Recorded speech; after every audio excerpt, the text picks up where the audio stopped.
Check. Okay. We're going to try to start this for CBC right away. Thank you so much for coming. Some thank yous before we get started. Then I'll introduce the lineups. There's no starting lineup. Whoever starts doesn't mean anything. It's just the coaches are starting certain people. But they're all starters, and they'll all get introduced. Then we'll do a quick national anthem, and then we'll start. So some thank yous. Obviously, Kyndryl. This doesn't happen without Kyndryl.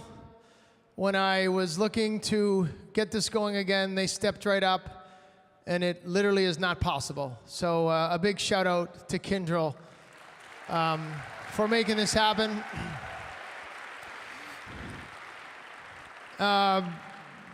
You need other things at an event like this. You need clothing, shoes. Mizuno, amazing what they did. Thank you, Mizuno, for everything. CBC Sports, this is, there's not enough female sports on television. That's growing. CBC is certainly doing their part with this in many ways, and this is just another way they are really doing this for the girls, for girls volleyball, for girls sports. So thank you, CBC, for covering all this and giving this across Canada. Gatorade for the hydration and then fueling the girls through these 3 days. There's been 2 days of practices. There's this best of 5 match, which will be a guaranteed 4 games. So if you're a volleyball fan and you're wondering, you know, hopefully it doesn't get to that, but there will be a 4th game for sure. So we get all the girls 2 games. And really that's why they're here. They're here for the memories of this, the friendships, the event, family time, a lot of things. So there will be 4 games, and I hope it goes a 5th. And we'll see who wins. So watch for that. Thank you, Gatorade, for all you've given the girls to keep them fueled through these 3 days. The Keg, Pizziolo, who fed them, Basil Box. These 3 companies stepped up to make sure the families have a place to go eat at night, during the day, a lot of things. So a round of applause for all the food contributors. Green Park Group. Green Park Group is just a friend of mine who's very rich, and I said, give me some money, and he was very kind to do that. So that was very kind of them. They have no connection to sport. They build homes, but I'm sure they're doing well. But without them, again, they were very helpful in making this all happen. For those of you that don't know, we try to keep the costs to the families down as much as we can. There are some costs, but the girls essentially do not have any. So that's thanks to all these companies that have done all this. Overkill for logoing all the clothing. They look like pros. A lot of them will be pros. And that's thanks to Overkill and Canuck Stuff, who did all that for us. And volleyball athlete profiles and six-pack recruiting, they're around. They helped with the coaches, getting the coaches that are here to watch the girls from America, from all across Canada, and they're setting the girls up with these profiles so coaches can find them. So those are 2 other companies that have helped. The coaches, these coaches are here on their own time, on their own dime, to just give back to girls volleyball, which I think is the fastest growing female, maybe sport right now in the world. There was, if you aren't watching a lot of volleyball, they had 93,000 fans at a women's college volleyball game this year, and it's just growing more and more, and these girls deserve it. It's a great game to watch, so we are here to focus on the girls, which isn't always the case, and today and this weekend it is. So thank you to all the coaches that are here from all their respective universities across Canada to donate their time to help with this. Thank you. Thanks to all the coaches I spoke to throughout the season from all across Canada at the club and university level who helped us select the girls. We did the best we could, and we're very happy with what we have. I know it's a very tough game to get selected for, so there are a lot of girls that weren't selected. Doesn't mean they're not great volleyball players. But thank you to everyone that helped take my phone calls, my emails, to help identify the players that we have here today. There are 2 matches. I hope you'll stick around. The only thing is there's not a lot of food options today, so if you're fasting, this is a great day to fast if you want to start that program, which is very hard to do. I've tried it. We will now do the player introductions and the coaches. I'd ask the players when you're announced to come across to the far service line, and then we will, once you're all announced on both teams, we'll do a quick national anthem. Well, a national anthem. I know it's going to be the normal version, whatever that length is. We're not speeding it up. Don't know why I said quick. And then we will start the games. We'll start with Team Black. I'm going by the program, so they may not be sitting in the order. That's okay. Number 5, an outside hitter, Anna Nastasi from Oakville, Ontario. Number 9, Eve Jolie from Granby, Quebec, an outside hitter. Number 4, an outside hitter, Alyssa Saravac from Ancaster, Ontario. Number 7, an outside hitter from Toronto, Ontario, Alex Brenner. Number 3, an outside hitter from Oakville, Ontario, Alexia Cornea. Number 13, an outside hitter from Fort Capel, Saskatchewan, Haley Tulik. Number 23, a middle from Toronto, Ontario, Kate Chipman. Number 10, a middle from London, Ontario, Anaya Maje. Number 16, a middle from Surrey, British Columbia, Dumibi Okoye. Number 1, from Ottawa, Ontario, a libero, David Bromberger. Number 10, a libero from St. Jacobs, Ontario, McKenna Watson. Number 23, a setter from Markham, Ontario, Megan Hunter. Number 5, a setter from Windsor, Ontario, Maya Nepsky. 16U Team Black athletes. The coaches from York University, Jennifer Nielsen, Octavia Wong, Shanice Marcel. Please thank them as well. 16U Team White, here we go. Number 3 from Toronto, Ontario, Ellery Williamson, outside hitter. Number 10, an outside hitter from Acton, Ontario, Logan Hamilton. Number 2, an outside hitter from London, Ontario, Anna Stoyanovich. Number 9, an outside hitter from Calgary, Alberta, Brooke Fermaniak.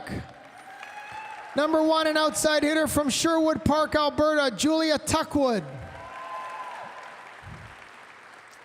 Number 21, an outside hitter from Rockwood, Ontario, Cassidy Frost.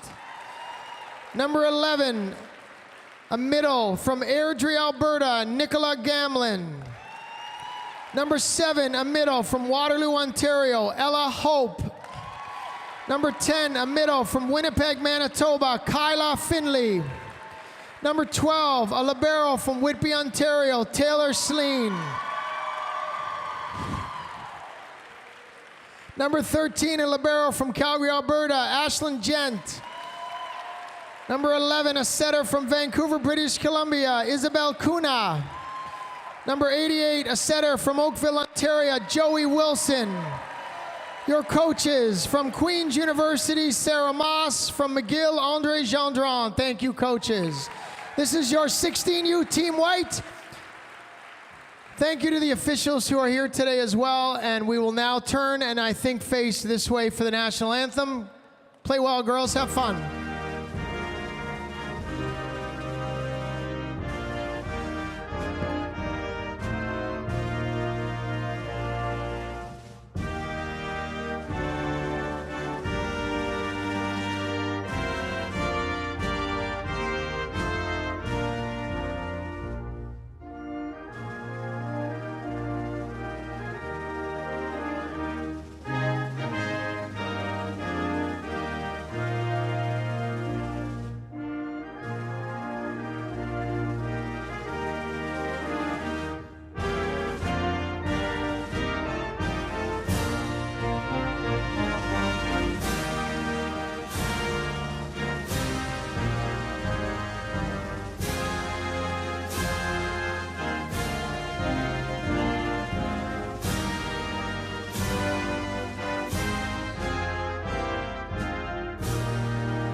Well, the best in 16U and 17U girls volleyball coming together here at the beautiful Goldring Center on the campus of University Toronto.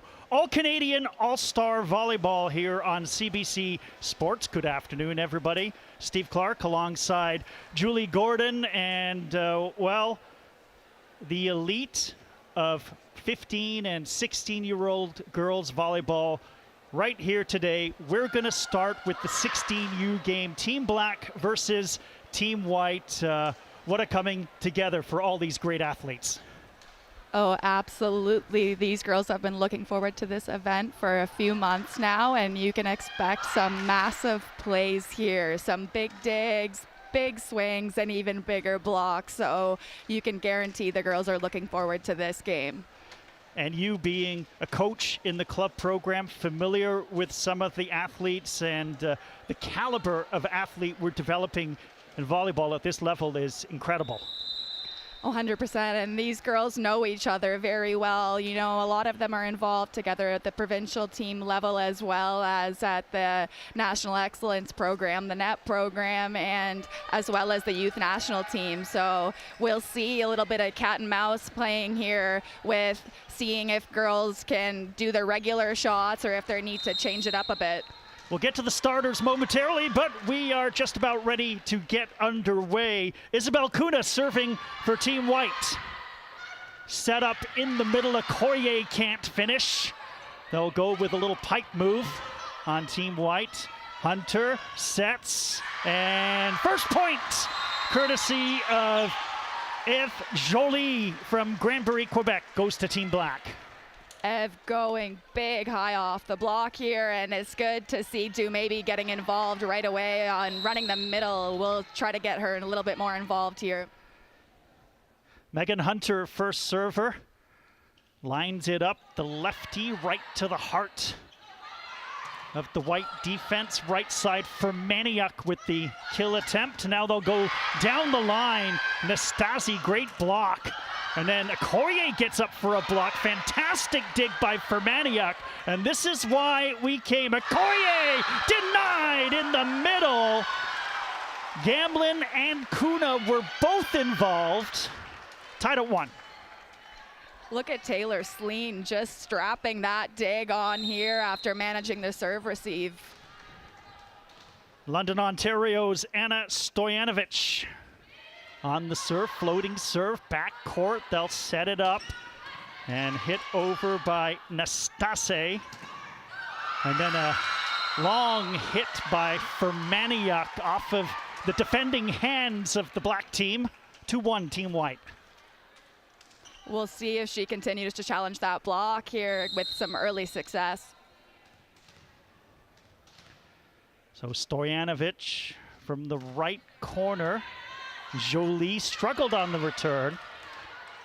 Great job by Hunter to get it over. And there we get a look at the lefty Logan Hamilton out of Acton off the block. This is exactly what Logan Hamilton is known to do, getting up high, using that left hand and challenging the block. So a nice run on the service line for Stojanovic. Plays her club volleyball at Forest City. They'll set it up again, this time right side. Nastasi delivered. And Anastasi, that is an impressive angle early on. This girl has a ton of range, so we're gonna see how the blockers adjust. Now we do have some players with duplicate numbers here as big block. Okoye and Cornea got up on Hamilton. This is exactly what Coach Shanice Marcel was speaking to me earlier about in the game. They have the size advantage and they want to win that battle at the net. Misplayed by the libero Taylor Sleen, so our first ace of the afternoon. I hope to see Taylor Sleen challenged again here because I trust that she can manage it. And then that one will bounce off the net, so the serve will go back for Team White. It's interesting. You can see there they went with a deeper serve initially, had some success, and then went in for the shorter serve. We can see if that's going to be a theme later on in this match. Alberta, BC, and Ontario all represented in Team White as there's a good net joust. Back set, and Nastasi able to provide the point for her team.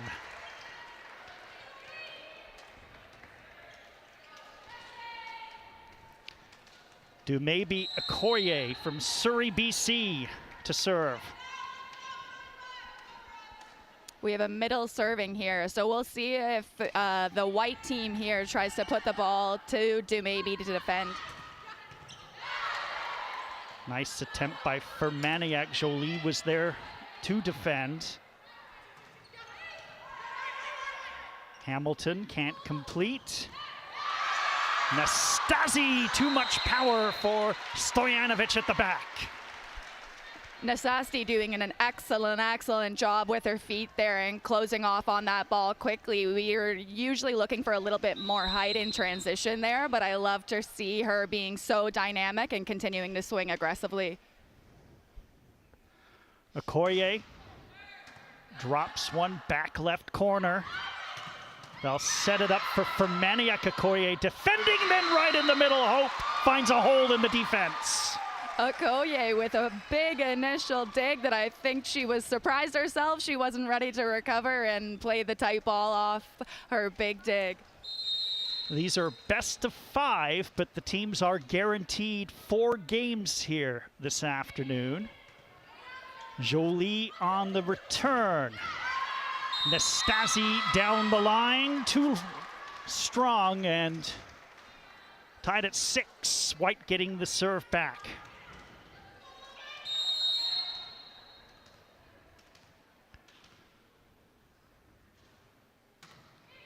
Logan Hamilton on the serve. Net joust ends up on the black side. Another net joust this time. Fermaniak, a little too much power. That ball is falling slightly inside and a bit too tight, so we call that one a trap set, and that means that basically the attacker's in a bit of a trap situation there, and it's tough to get out of. The blockers do a great job of taking care of that. Hamilton right into the heart, and that one ate up Jolie. So there looked like a little extra dip on that serve, Julie, by Hamilton. Yeah, Logan is bringing the heat right now, and it's interesting now that she's in the back row. We have a front row setter here on Team White. Let's see if they start to bring in a slide option, running the middle behind. They've ran the offense through Nastasi a few times, have Team Black, and there she provides off the block. Nastasi does a fantastic job there, coming back off an air where she was trying to challenge that line. She does the same thing again and demonstrates her mental toughness. Nastasi, good power serve. Fermaniak had to deal with it. Here's Hunter, sets cross court, beautifully placed down the line by Cornea. That is a perfect swing by Cornea, just tagging the corner there. Let's see if she can do that again. That is a highly difficult swing. So here's Nastasi, drops another serve right in the middle in front of Stojanovic. So we've seen some outstanding serving so far early in the afternoon. That's exactly right, and Coach Shanice Marcel had said that was their second key to success, was winning that serve-receive battle and serving tough. How about Nastasi again? Going back to back. Take a bow, Anna. That's amazing. You are making Shanice look great and making that the key to success this first match. So just if you're following on your screens, as finally Nastasi is off the service line as it's long. It is Team Black 10, Team White 9. So just a slight change on the score that you do see on your screen. I'm okay with that miss serve after doing a couple of ace serves there. That's a great serve ratio, ace to error ratio. We can't be upset with that. Cornea on the left side off the block. It is 11-9 to Team Black.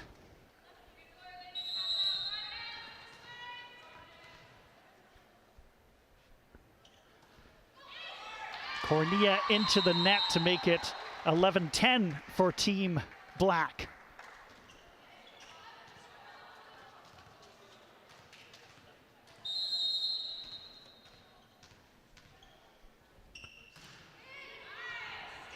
We are seeing some beautiful aces delivered by these outstanding players. Ella Hope from the KW Predators in Waterloo, the latest to deliver an ace. Ella Hope has such a high reach as a middle blocker, and you can see that that ball's just dipping. It's coming in super flat. It's a tough ball to receive.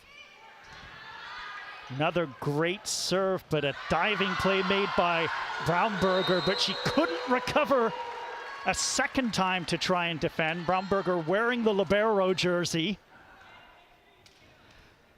Kuna, you can see on that, her outside hand is turned in perfectly. She frames the block and gets that straight down for her team. Jolie, great job of hitting that one at the highest point of her elevation.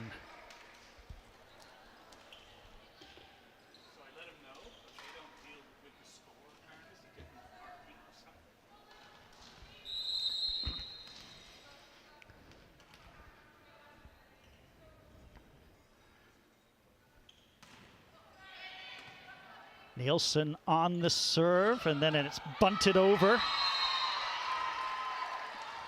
by Gamlin. Gamlin does an excellent job of managing that set. It's a little bit low for her. She does a great job and just saving that, pushing it deep to the corner, and it works out well. Here is the other number 11 for Team White, Isabel Kuna. Returned by Cornea. They'll set it up for Jolie, goes off speed. Sleen to the lefty, Hamilton denied. Okoye and Jolie defending. Pipe move, and that one is defended well by Braunberger. And off the block, it looked like Nastasi finishing the job. We can see here Team White is trying to implement their back row in transition, and I spoke to the coaching staff before the match. They said they wanted to try to get that involved. Now, is it any surprise when you split up the elite of girls volleyball, Julie, that we're all tied up at 13? It's back and forth as Hamilton sends one into the net. This is what we're paying the big bucks for. We wanted to get our eyes on this close battle, and I love to see the girls just holding their own, being steady and challenging each other. Another lefty serving for Team Black. That's Hunter. Nastasi, a nice reaction. Opportunity for Team White. Sleen slets it up, and Hamilton into the net. Hamilton has been having some success with that cross-court angle, so I'm not surprised that she did go and try and challenge that again. A little bit too sharp on that. We can expect her to go a bit deeper next time. Could be looking at a point in the set. One team might run away from the other as Hamilton gets blocked. Okoye, Nastasi, both in there. And a timeout called by Team White as Team Black has kind of pulled ahead slightly. We were talking nip and tuck, back and forth. Smart timeout by Team White at this point. I think so. I think it's the first time that we've had a bit of breathing room between any one of these teams, so you might as well take these times out right away. What do you think of the teamwork so far between the two teams? They've had only 2 practices. A lot of them are meeting for the first time or playing together for the first time. What about that part of the game? I think it's a difficult task to come in after with 2 days of practice to try to find some connection, but if anyone can do it, it's these girls. So we can see that Team White is really trying to implement their middle attackers right away, and we haven't seen any big ball bangers up to this point, but I can really anticipate that happening as we proceed through this match. And a reminder to everybody, these players are, 15 years old for the most part. you might be looking and thinking you're looking at NCAA or U Sports or CCAA caliber athletes. That's the quality that we are producing for women's volleyball. It's very exciting. So these girls are in grade 10, right? And they have a ton of years ahead of them of playing. And thanks to games such as these, they're gaining more pressure situations experience. So Megan Hunter, the lefty, delivers another beautiful serve that the libero Sleen can't handle. Megan Hunter just doing what Megan Hunter does. I've had the privilege of coaching against her with her team at Reach, and she is an incredible athlete, and she was actually the MVP of this event last year, I believe. Yeah, there are a number of returning players from last year's event. Nice job by Gamlin. She had a very small window to hit, but off the block she delivered. And I was just talking about the big ball banging happening in the middle, and now we're finally starting to see it happen. That connection is only going to continue to build. Gamlin, the pride of Airdrie, Alberta. Jolie misplayed. Braunberger helps recover, and then Nastasi puts it over, but wide. I appreciate Anna trying to swing on that ball. She has a hot hand right now, so she's thinking, why not? I might as well let it rip, and I hope she continues to do that. Stojanovic, good power serve, handled well by Braunberger. Jolie tried the roll shot a little bit too far back from the net, and it goes harmlessly into the net. And lo and behold, it's Team Black calling the timeout as their three-point lead, which was the largest of the first game, has been sliced all the way down to 1. I think that's a smart timeout by Coach Shanice Marcel there with a couple of unforced errors there, and it's gonna give the girls some opportunities to settle down a little bit, take care of the ball, just give them a moment to breathe. Look at them connecting over there, so I anticipate they'll be able to work themselves out of this right away after this timeout. So if you're wondering how these players got here, they're chosen from a committee of over 30 coaches across Canada. All-star selections at tournaments are part of the equation. First round of invites in March. May was the second round, and this is the second edition of this game, excuse me. So going all the way across the country, Julie, we're getting the best of the best. 100%, and you know, there's so many talented athletes, we can't include them all, but there's a lot of eyes and knowledge on the game. For Maniak on the serve for Team White, Nastasi, that was well defended by Sleen. For Maniak gets it over. Jolie tries to finish for Team Black. Back set, Hamilton, that's in. Nice job by Hamilton there. It looked like she went backdoor there, and she just went inside the middle blocker there and went down that seam between the line and position 6 defender. Stojanovic went power with the serve and just clipped the top of the net. I love the service pressure that these girls are putting on, and if they miss a serve every so often, that's more than okay, as it's putting the team out of system.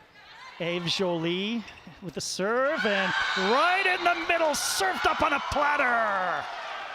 Nicola Gamlin. Gamlin earning the right to serve now, and she is really starting to catch fire, and she's hit her last 2 balls to position 1. I'm wondering if Team Black's gonna make an adjustment with their middle blocker and take her on that way.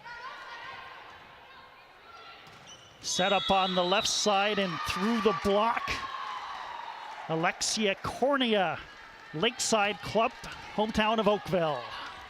Looks like that ball may have clipped the antenna while Cornea was trying to challenge the line there. I hope they go back to her again. So the point actually goes to Team White, keeps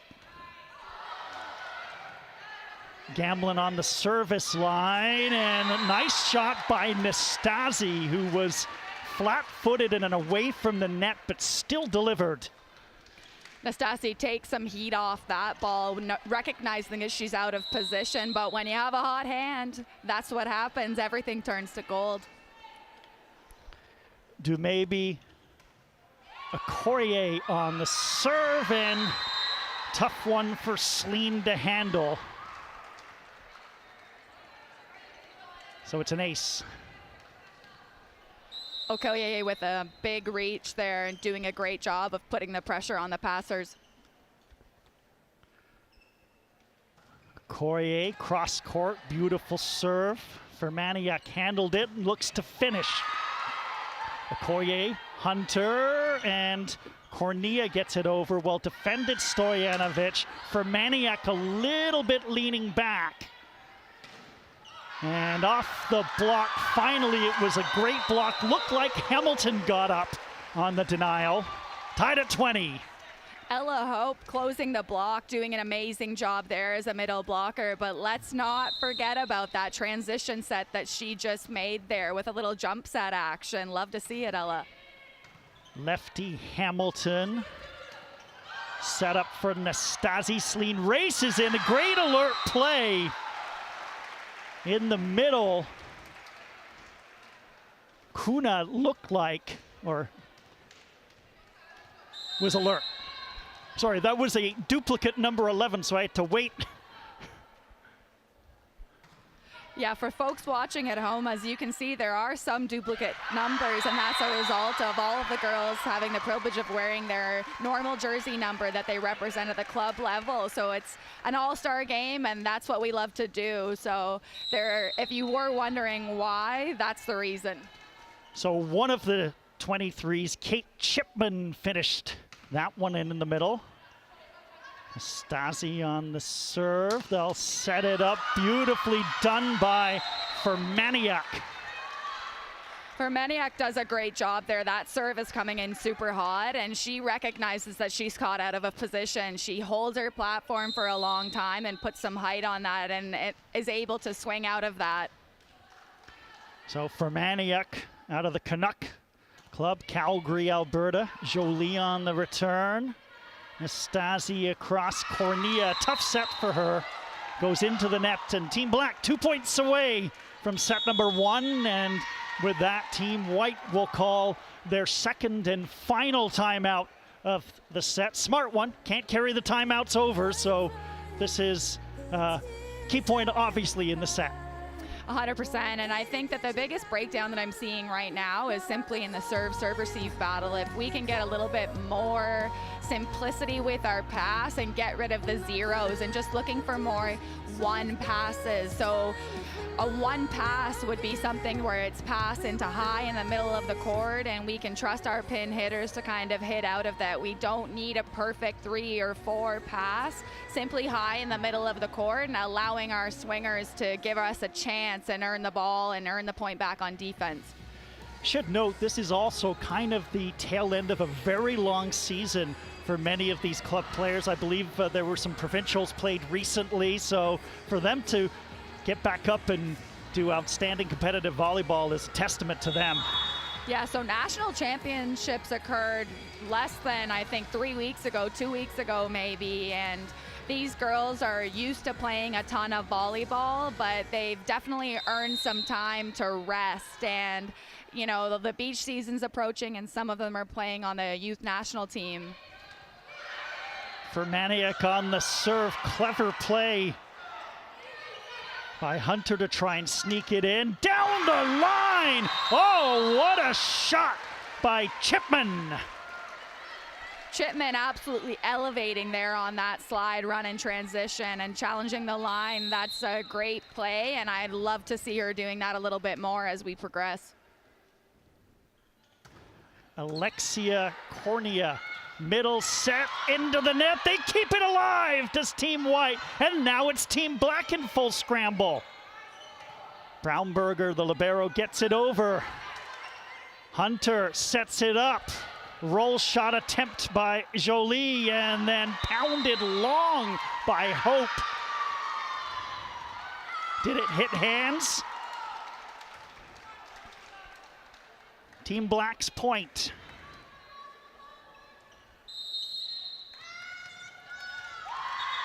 And now we'll get another timeout called.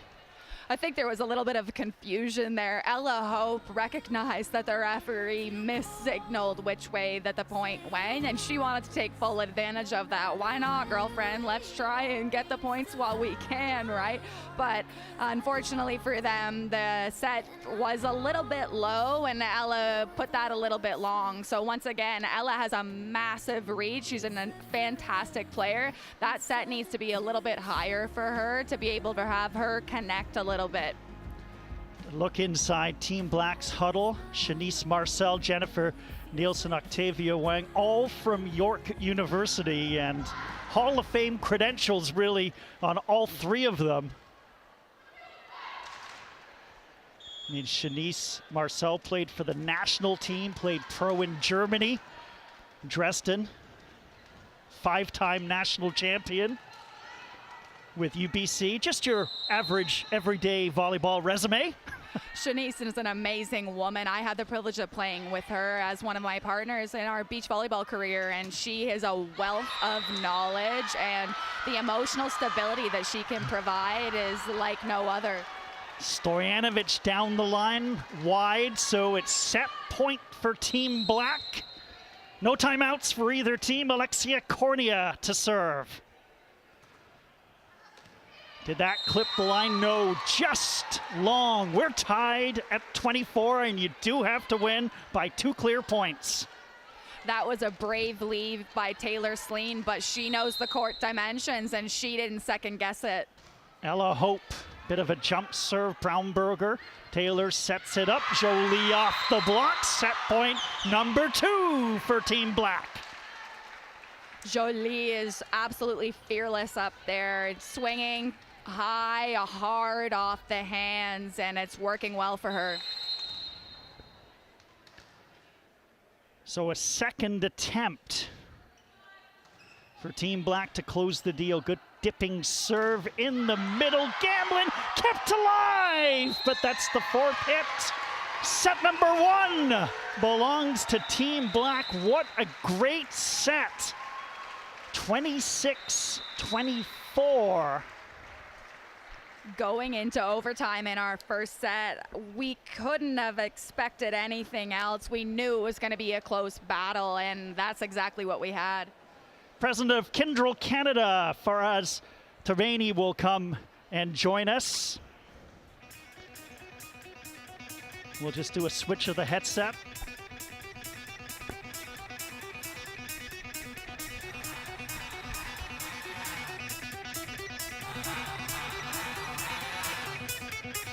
Farhaz, thank you so much for joining us. And for folks at home, once again, we have the president of Kyndryl Canada here with us. And thanks to him and his team, we're able to put on this tremendous event in support of these girls. And we just want to say thank you so much. What's been the most exciting thing for you this weekend? Well, it's number 1, thank you for having me. Number 2, to answer your question, it's the absolute energy here. Youth sports, female sports. In Canada, this is where the money is required, and so our sponsorship here is our pleasure, because this is where it means the most to youth athletes. The girls are so appreciative of this opportunity. Is there something that you're really looking forward to in the future of girls and women's sports in particular? Yeah, so just to showcase the competition. If you take a look here at the sheer caliber of skill, this needs to be showcased not only in Canada but really globally. And so really that's the thing that I'm looking forward to. That's fantastic. And can you speak to your level of involvement with the grassroots level and with younger girls than this, and how we can maybe try to support them a little bit more? Yeah, no, absolutely. Look, I have two youth athletes at home as well. And, to me, it's about team sports. Team sports creates that level of responsibility, not only to themselves personally, but to their teammates, both on and off the court. And so to me, that's the most important thing that we need to seed in really all youth athletes. So to me, that's the one thing that I'm looking forward to see these girls continue to develop. And you never know, there could be a star or two born here. There are many stars, and they will continue to be stars, but Farhaz, you are absolutely speaking my language. These girls are the thought leaders, and they are the future leaders of our country, of corporations, and all the good things. So for those who want to find you in the future, is there somewhere that we can direct them to for Kyndryl Canada? Kyndryl.com/ca. We're headquartered here in Canada, in the Toronto area.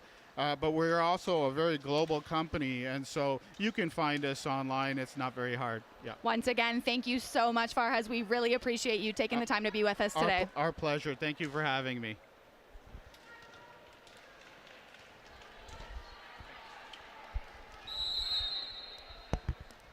Farhaz Thurbani, president of Kyndryl Canada, as we're ready to get underway for set number 2.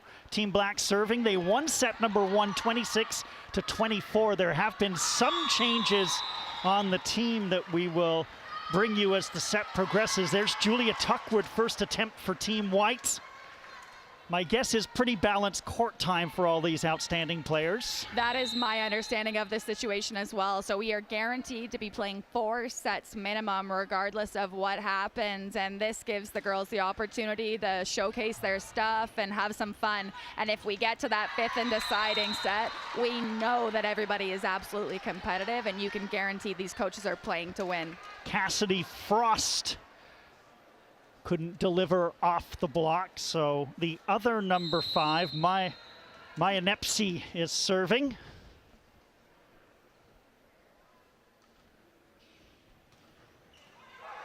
Just clips the net and drops over.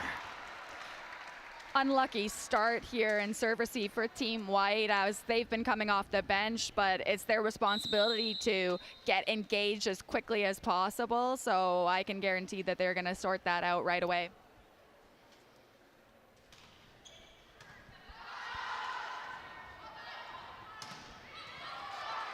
Ellery Williamson tried to go from the pike position. They'll set it up again for the lefty, number 21, Cassidy Frost. Good net joust. Nice recovery by Finley at the net, and then Frost couldn't recover in time. Tough one there, but that's a great job by the middle blockers there, who needed to enter into a joust there. It's a great heads-up play to have the court awareness to get their hands up and initiate a joust. Quick timeout called by Team White as Team Black has jumped out to a 4-0 lead. Just to go back on your conversation with Farhaz Thurbani, I mean, we're calling a volleyball game, not a telethon, but the importance of corporate support at the grassroots level. You need to get your funding from all different sources if you want to keep developing outstanding volleyball players, and really any team sport players like this. For sure. For those who know me know that I'm a massive advocate for this. The lessons learned in sport, there's nothing quite like it, and if we can encourage girls to play longer and be more involved, then it's really going to have impact on our community in the future. And you know this better than anybody. You're a coach at the club level, beach volleyball player, outstanding career. You know how much the support means. Oh, there's nothing like having the feeling of support of others in your corner, and it allows you to play a bit more free and have, play for more people. It gives you something else to play for. So I love to see that more people are getting involved in the sport. A shot that is more fitting for a veteran volleyball player there by Cassidy Frost of Rockwood, Ontario. Beautiful touch to put a crooked number on the board for Team White. Nepsi, left side, beautifully struck Saravac. Fantastic swing down the line by Saravac there. As you could see, Joey Wilson just not quite ready to defend that one. Her weight was slightly moving backwards, and we're going to need Joey to pick that one up. So from one Halton player in Cassidy Frost to another one in Saravac, back-to-back points delivered there. It's sent into the net, so Team White will get the serve back, trailing 5-2. Here's Kyla Finley.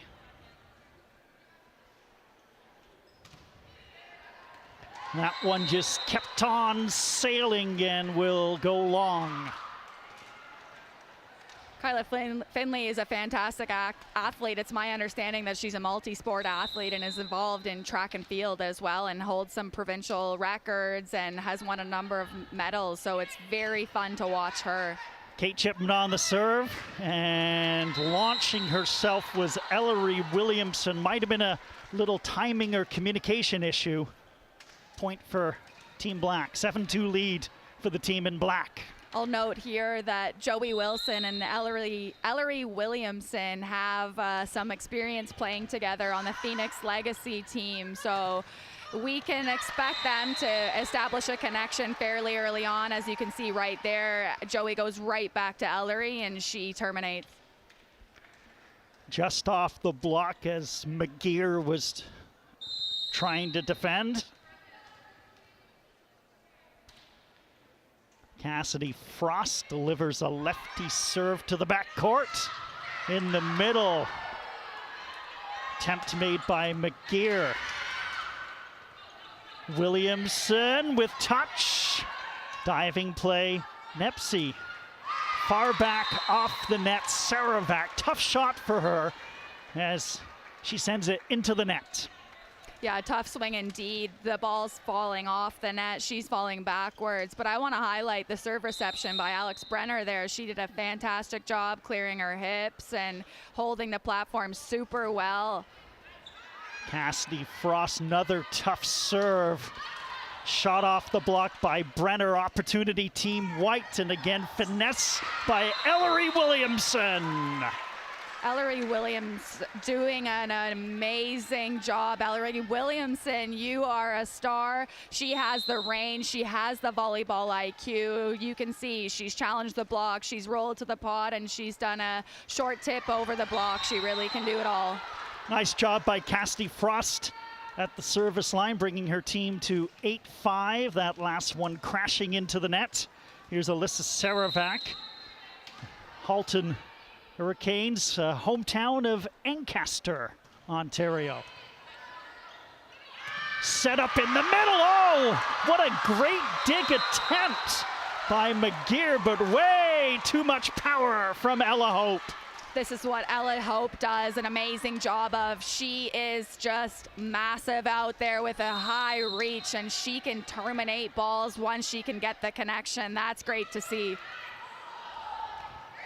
Team Black in scramble mode. Nepsy settles things down. Set up though. Hope from the right side with a 1-foot takeoff and a delivery. Ashlyn Gent, the libero on Team White, doing a fantastic job of covering a ton of court there and managing the free ball and giving her team the opportunity to kill right away. Williamson on the serve, set up, and the power of Alex Brenner gives the serve back to Team Black and a 9-7 lead. Looks like Alex Brenner found the seam there. It's tough to see from this angle, but we'll see if she continues to go with that angle and if she's going through the seam or if she's going over Joey there. Brenner might have gone long. It was played anyway by Williamson, and then over it goes. Oh, what a clever play by Maya Nepsy, who had a quick peek at the defense the White had set up, and she cleverly delivered. Maya Nepsy doing a great job of disguising that well. That's part of being a setter, is using your peripherals to see where the blocker is, and if you have a matchup there, and if not, let's dump it. Good defense by Team White. Attempt by Tulik for Team Black, and she goes almost to her own bench to keep it in. Set up for Hope. Didn't get all of it, got enough though, and got the point for Team White. Ashlyn Gent taking control of the three ball once again. She almost body checked Ella Hope to get her out of there, but that's what the lib is supposed to do. Free up your attackers, and I think it's fantastic that Ella Hope was able to get a kill out of it, and now with the serve.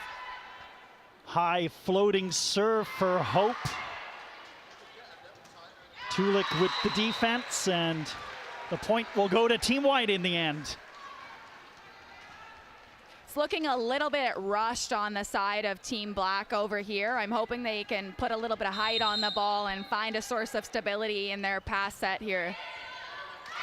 Flatter, more powerful serve from Ella Hope, showing off her diversity with the ace. It's just such a flat serve coming in from such a high point. It's a tough serve to manage, but I think the girls will be able to here. Tulik on the return, shot sent long though, so tied at 10, and once again, back and forth we go. Timeout Team Black, 3 points or 4 points in a row for Team White, so perhaps, Julie, a timeout to stem the momentum a little bit. For sure. I mean, if you look at the score, it is a close game, but again, that was 3 or 4 points in a row, and that's something we want to avoid. And you could see by the look on Shanice's face while she was calling that timeout that she maybe didn't want to use it quite yet, but I think it's a good decision to try to get some stability in that pass. Yeah. And there again, a look inside of Team Black's huddle. Yeah. A little bit more. You wonder how much strategy can be taught, Julie, with such a short amount of time. 3 days this year, it was 2 days last year. There's only so much you can do. No, and when I'm speaking to the coaches and the girls, they've really tried to place an emphasis on just being free and having fun, because when you can do that and you're able to be present, that's when you're loose and you can be creative and really just let your stuff show. And I think that if the girls can look for some fun and not feel so tense, then we'll see some great volleyball here. Hope with the serve. Tulik had some trouble with the return. Short set middle, my goodness, Kyla Finley. Kyla Finley just dominating out there, getting up and terminating. Joey Wilson does such an amazing job always in being able to make adjustments very quickly to find her hitters, and that's what she's well known for. Great, powerful strike by Haley Tulik as she gets it through the defense.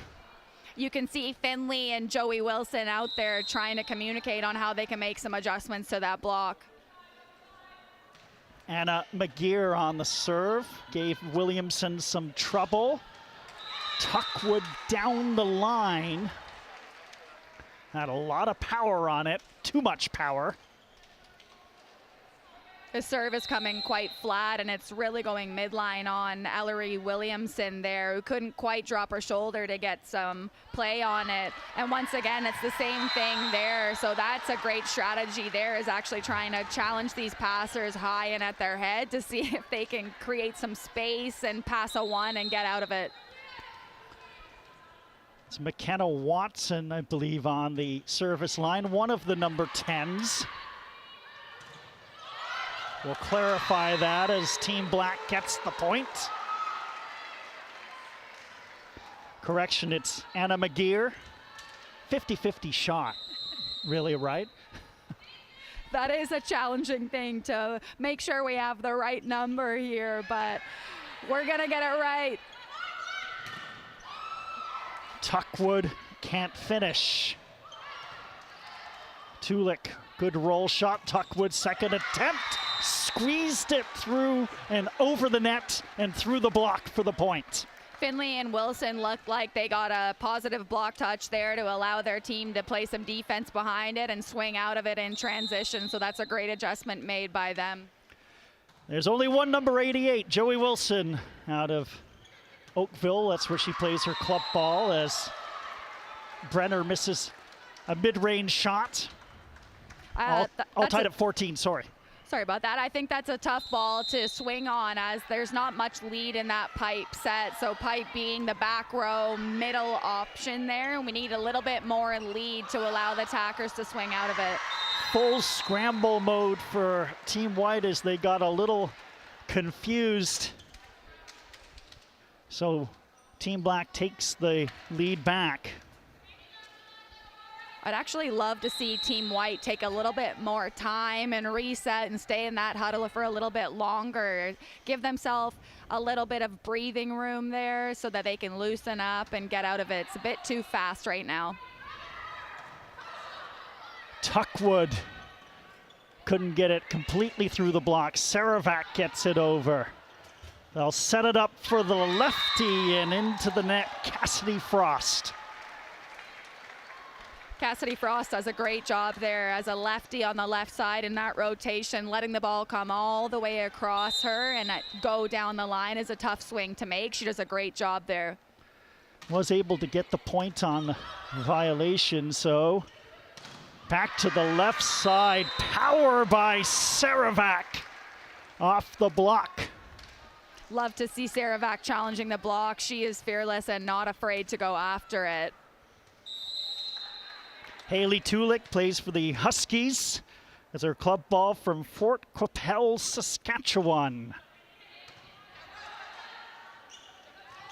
All the way cross court set. Williamson, such power delivered, but couldn't get it over the net.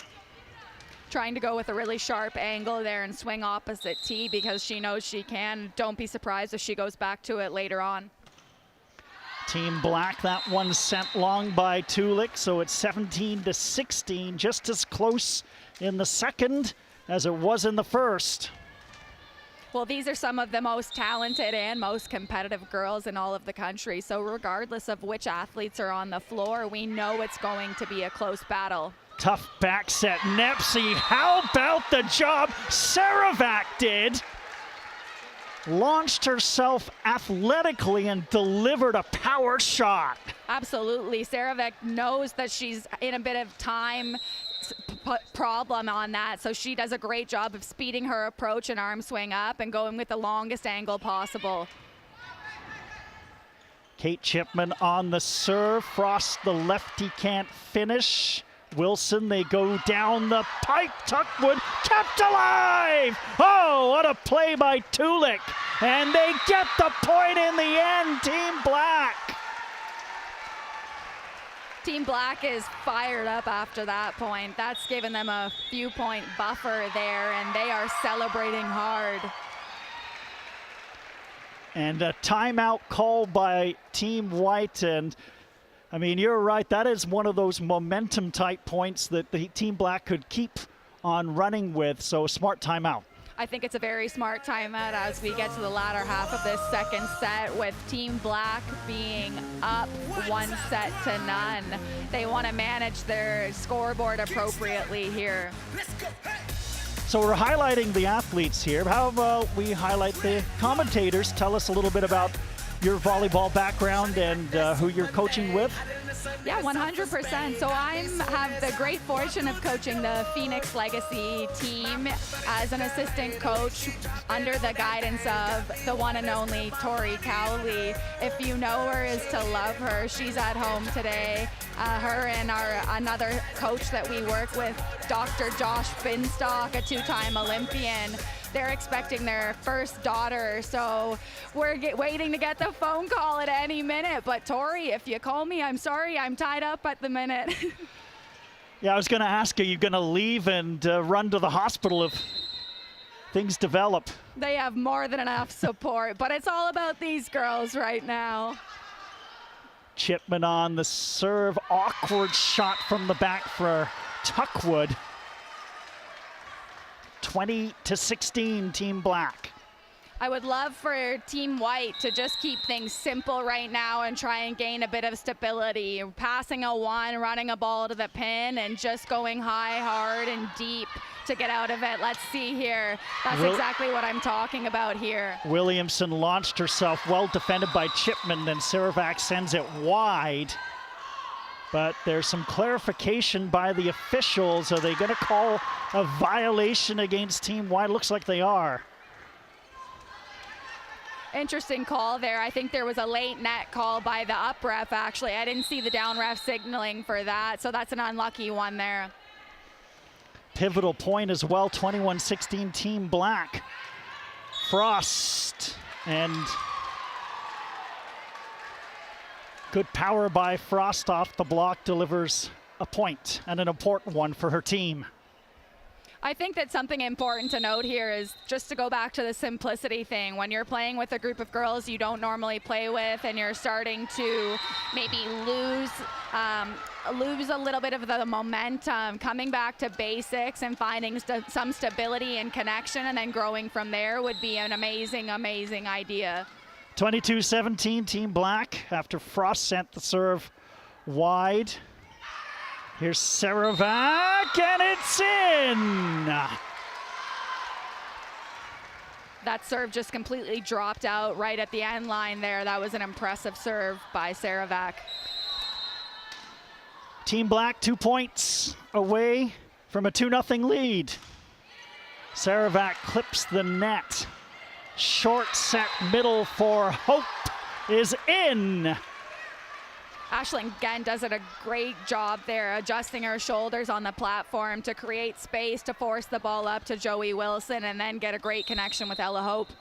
I saw her in practice yesterday, Gent, and she was just flying all over the court, so not a surprise. She's a really fun player to watch, and she brings such good energy and support to her teammates, as well as being an incredible athlete. Great shot by Ellery Williamson coming down the pipe. And she'll go right to the service line.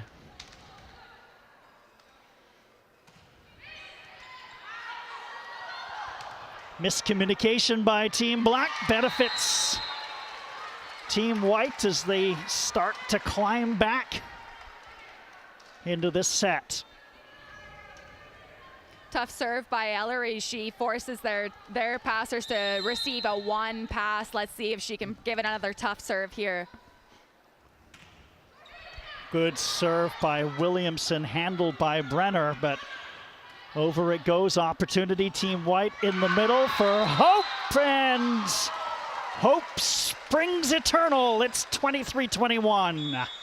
Such a Timeout, great Team Black. run in the middle there. Apologies. Such a great run in the middle there. I think that they might as well continue to feed Ella Hope while she's being successful. And if not, if she ever gets blocked or stopped at a certain point, it actually allows Team White to open up the outside pin attackers to have a better chance at a one-on-one block later on in the game. So let's keep feeding Ella Hope. Yeah, you make a great point. Even these athletes being unfamiliar with one another, in the course of a game, you find somebody who is reliable, and that person is Ella Hope. And as you said, looking at it from a coach's perspective opens up the whole court.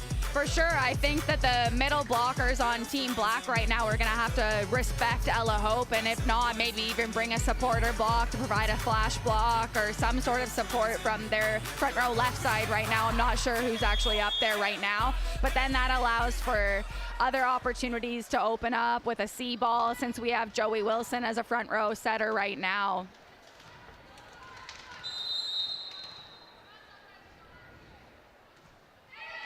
Williamson, the serve, middle set. Oh, Ella Hope, solo block. Ella Hope is on fire right now and putting her team on her back. We know she's competitive and she's doing what it takes to get them back in this match. Williamson now serving to tie, and they've done it! 5 out of the last 6 points reeled off by Team White to turn a 5-point deficit into a tied second set. This is what Ellery Williamson is all about. She is such a source of stability and doing an amazing job of putting this Team Black in trouble on her serve. And all sorts of chaos on Team Black. Ellery Williamson is now serving for the set. You can sense the panic with Team Black right now. Let's see if they can work their way out here with a simple pass. Nepsy sets it up. Brenner, and a good response by Team Black. And for a second consecutive set, we're tied at 24. We are going into overtime once again, but again, could we have expected anything different? These girls want to compete. And so is Alex Brenner on the serve. Tuckwood just has to get it over. Nepsy sets it up. Tulik, big tandem block set up. Hope was there, and Joey Wilson did the rest.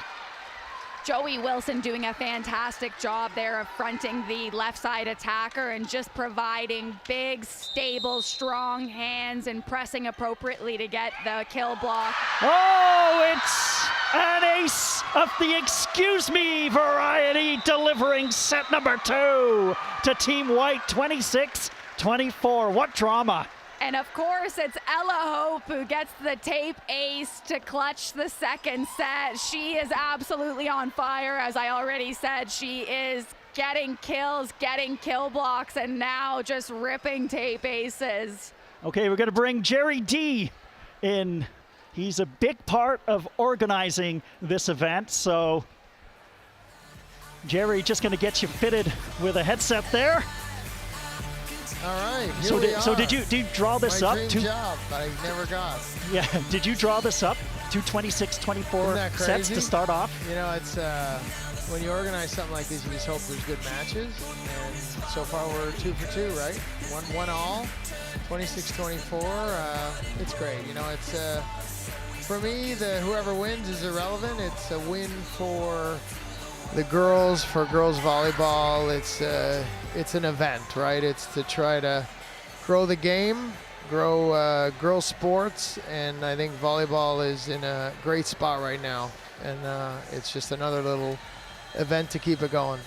I've heard you say many times, you just want the athletes to get noticed so they can get to the next level. It's about the athletes. What is it about the game of volleyball that's special to you?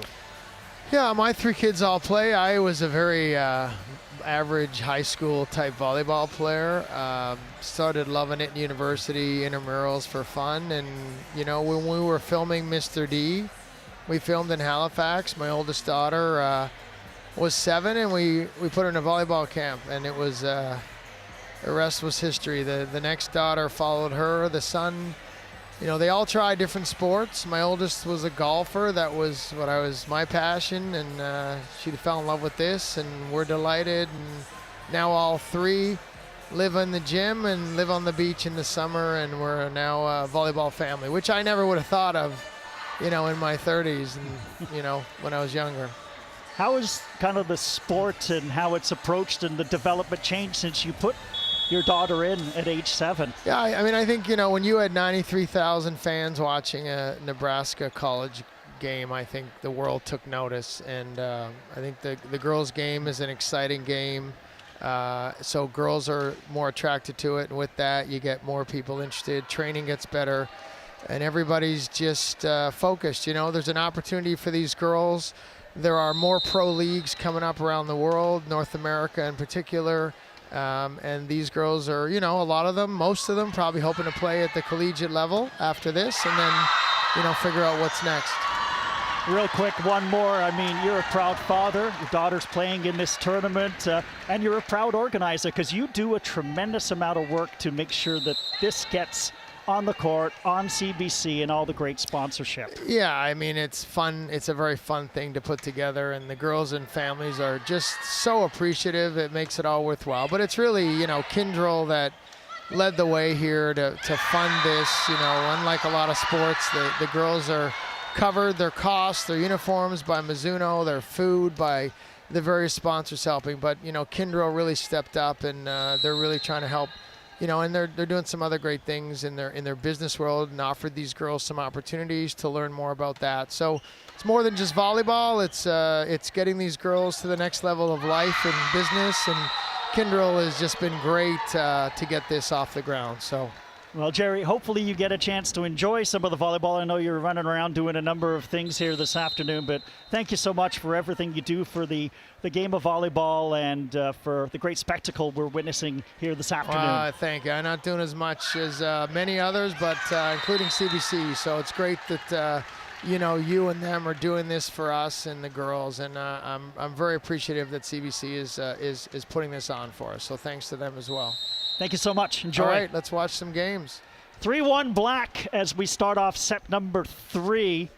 Anna Nastasi on the service line. That one is long, 3-2. And Julie Gordon back on set said, as you watch this game develop, you can see the enthusiasm. The cheering is getting louder from the players. They're really starting to feel the competitive atmosphere. Oh, I love it. These girls love the fact that it's super close. They want it to be close. It's more fun that way, let's be honest.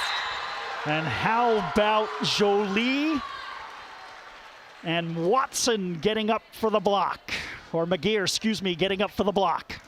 That block going straight down, doesn't matter how much coverage you have. That is going to be a direct point.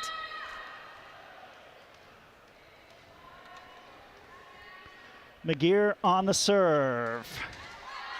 Handled by Gent. Hamilton had her shot blocked, and it landed in for the 5-2 lead for Team Black.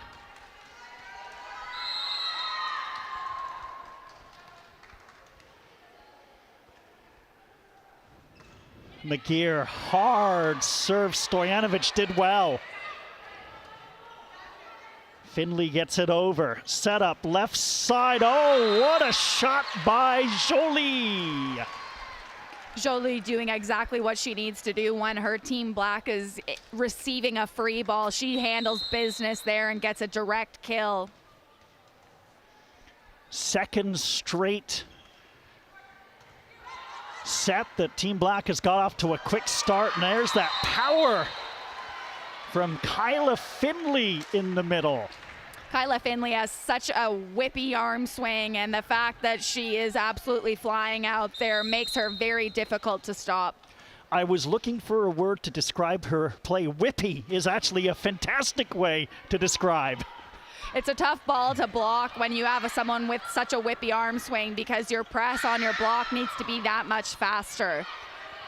Another great point, and Jolie is blocked, and the Team White defense providing a point for them.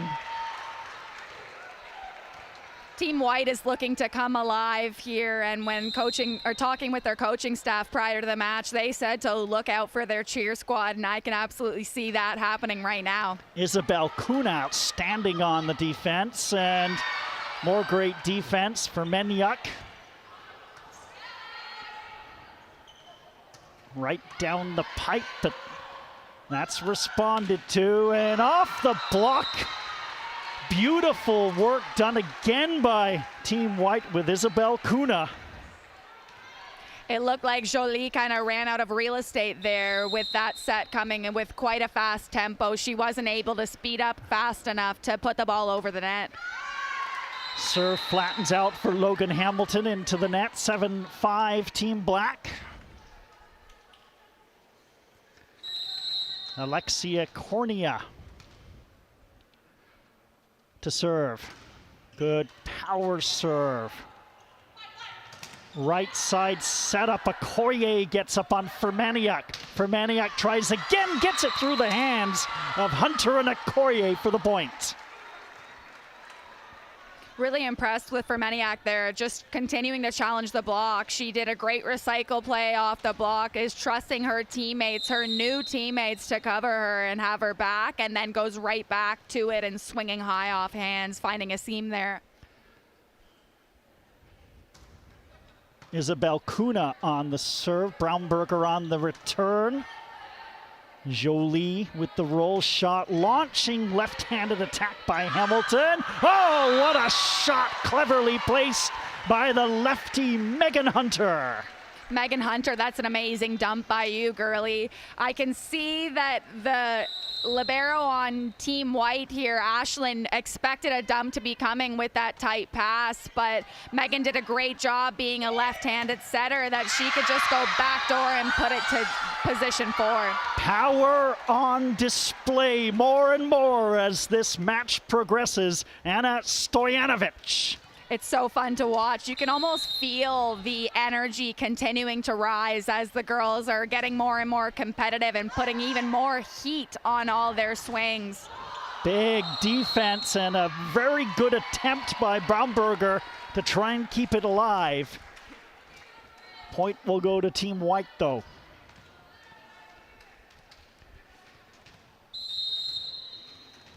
So here's Kyla Finley from Winnipeg, Manitoba. Brownberger returns. Hunter sets it up. Oh, what power! Delivered by Nastasi. Nastasi is such an impressive player. She just continues to amaze me every time I have the privilege of watching her play. She has been labeled the one to watch by the coaching staff for Team Black, and she has my attention, that is for sure. Okoye on the serve, free ball, but it turns into a net joust. An outstanding job of defense by Kuna. Kuna demonstrating her ability to win joust there. As a setter, you need to be an expert on jousting, as it happens quite frequently with a two-handed joust, and she demonstrates her ability there and has a heads-up play. Great job by Brownberger on the return. Oh my goodness! Nastasi on display. Nastasi is absolutely just feeding the seam right now, and I'm curious to see if Team White will try to make a blocking difference there and take a step in to see if their position 2 blocker can try and stop that, because right now they're not having any success. Megan Hunter on the serve. Set up for Hamilton, got way too much air under that one. Tough ball for Hamilton to swing as a left-handed left side in that rotation, hitting a high ball. She makes the right decision to take some off and go deep in the corner, but it just gets away from her there. Hunter into the net, serve back to Team White, 11-10 Team Black. Shockingly, Julie, we have a close set. We love it every single time. I hope that it continues to stay close. The fans are loving it here in the Goldring Center, and I know for sure that you and I are loving it as well, Steve. Off the block, Nastasi, who has certainly become a focal point here in set number 3. She'll go right to the service line. Yeah, Nastasi just has such range. She's able to hit down the line and as well as a sharp cross-court angle. It's great to see. Serve into the net makes it 12-11. This is a beautiful facility here as well, the Goldring Center. Perfect for volleyball and basketball, which is played here. Cornea with the big hit, but sends it long. Tough one by Cornea there. That ball looks like it was falling slightly off the net and inside, and she did her best to get her feet there, but it got away from her. Gamblin to serve. Jolie started and finished.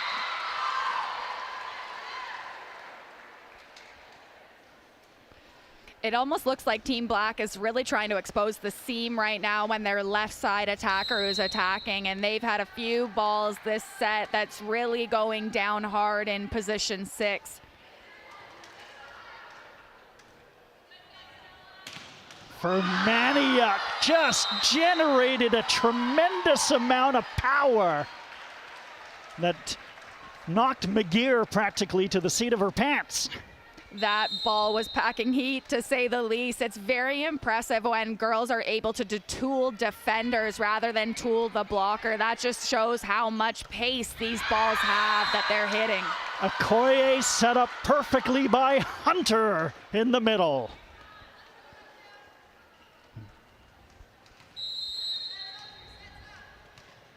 Alexia Cornea. Power serve, just a little too much power. Players, Julie, are adjusting to the serving as this match progresses, aren't they? Yeah, it still looks like they're really trying to go for their serves, as I believe that they should, and you're going to miss some serves. I like to see the serves going long rather than in the net, though, for sure, when they are missing. 1 foot takeoff, Okoye down the line. This is my first time watching Okoye play, and I am so impressed by her. She is such a fantastic athlete, and she's making herself available to her setter, Megan Hunter, so she is going to continue to be fed because she is killing right now. Off the block, Stojanovic with power. Okoye is her team's lone representative from Surrey, BC, though there are several players from BC scattered across both matches here this afternoon. Finley on the serve, free ball attempt. Nastase couldn't complete on the roll shot.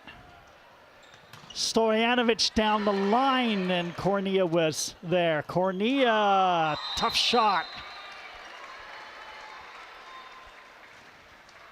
16-15 Team White. I like that give and go play there by Stojanovic. She does a good job coming inside and digging and then coming and running a bit of a flare or a gap in there to be able to put the ball into a good position to hit. Hunter to Nastase with authority. The consistency of Nastase right now is what's the most impressive to me. She is continuing to be firing on all cylinders. Sound you might hear is the number of people scribbling furiously in notebooks, putting together a scouting report as Okoye floats one long. Saw a couple NCAA coaches in attendance yesterday. I'm sure this is all part of the process of getting these players to the next level.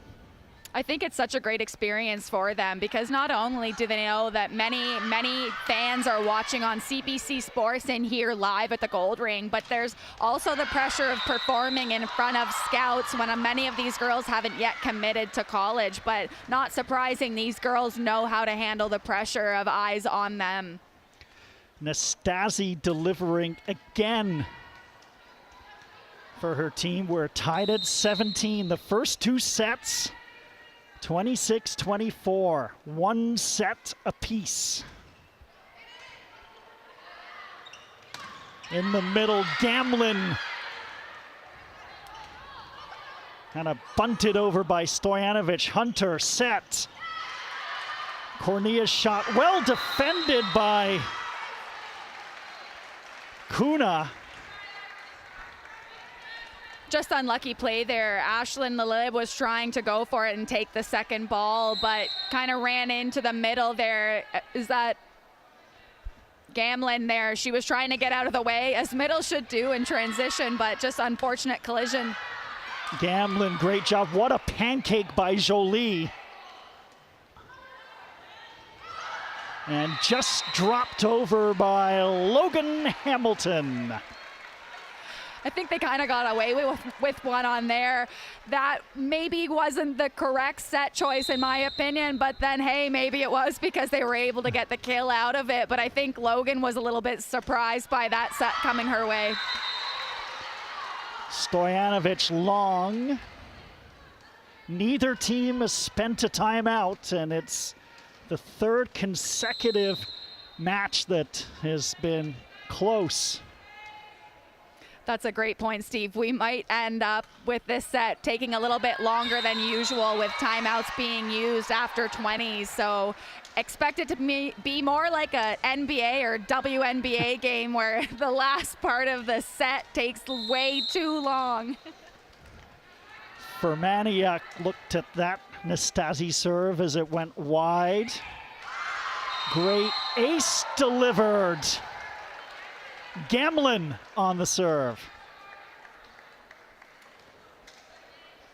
And who knows, maybe this afternoon there's a Caitlin Clark type star volleyball version on display here. I do anticipate that happening as women's sports continues to grow. You know, records seem to be being broken every single week. I wouldn't expect anything different than by the time these girls are playing in college and university that the sports will have even more eyeballs on them and these girls will rise to that pressure of stardom.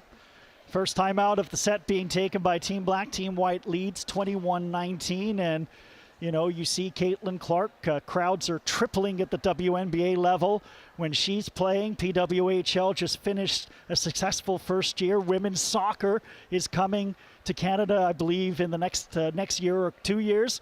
Why not volleyball? I mean, it's a great spectator sport. It's a great sport for television. Could that be the next one? I would love to see that. I think it's really interesting actually with Love B, the new Love Volleyball Pro League that's starting in the United States. I'd be curious to see if they eventually have a Canadian-based team, and look at the WNBA bringing a Toronto expansion team. So if we could have a Toronto team here or Vancouver, I think it would be so amazing. There's a number of cities here in Canada that are big volleyball fans and supporters, so I wouldn't be surprised to see that in the coming years. And you can just envision a venue such as this packed to the rafters with all of the showbiz atmosphere you see in sports, with, you know, music pumping and t-shirts being tossed around. It could happen, couldn't it? There's nothing like live sports, as we were saying before the broadcast, and to be experiencing this at this level, I can't wait to see it continue to grow. Gamblin on the serve, great back set. And then McGeer gets up on the block, and it's kept alive. Middle set, though, and McGeer says, you can have your moment, but I'm going to finish the point. Such a great run by McGeer there. You could see her getting absolutely on top of that ball and dominating it. There's been a few misconnections, but make no mistake, that is a sound connection at this point in the match. Lefty Hamilton, it's blocked, and McGeer starts to rise. But wait, one of the officials called it wide, and that's the call they're going to go with. Looks like the line judge there called a touch, meaning that normally when that signal's made that it may have touched a player off of the block, but a bit of a miscommunication there. The ball did in fact land out of bounds off of the block.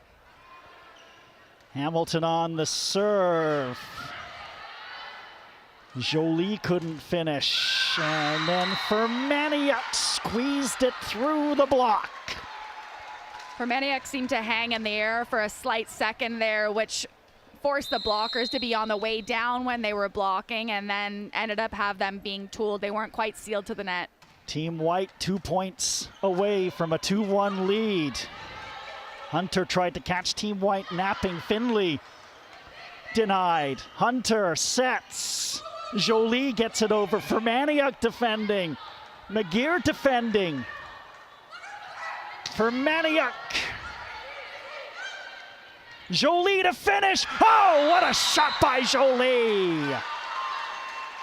Jolie not afraid to be coming in with heat there. Her step close is impressive, and she's going in super hard, going deep down the line.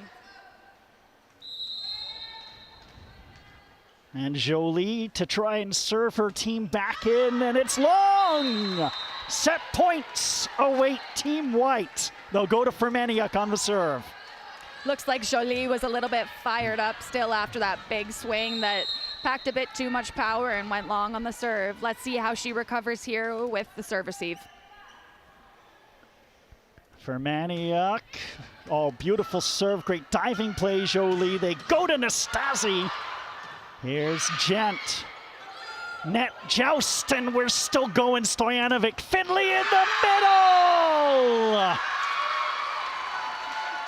She's elated. Her team has taken set number 3, 25-21.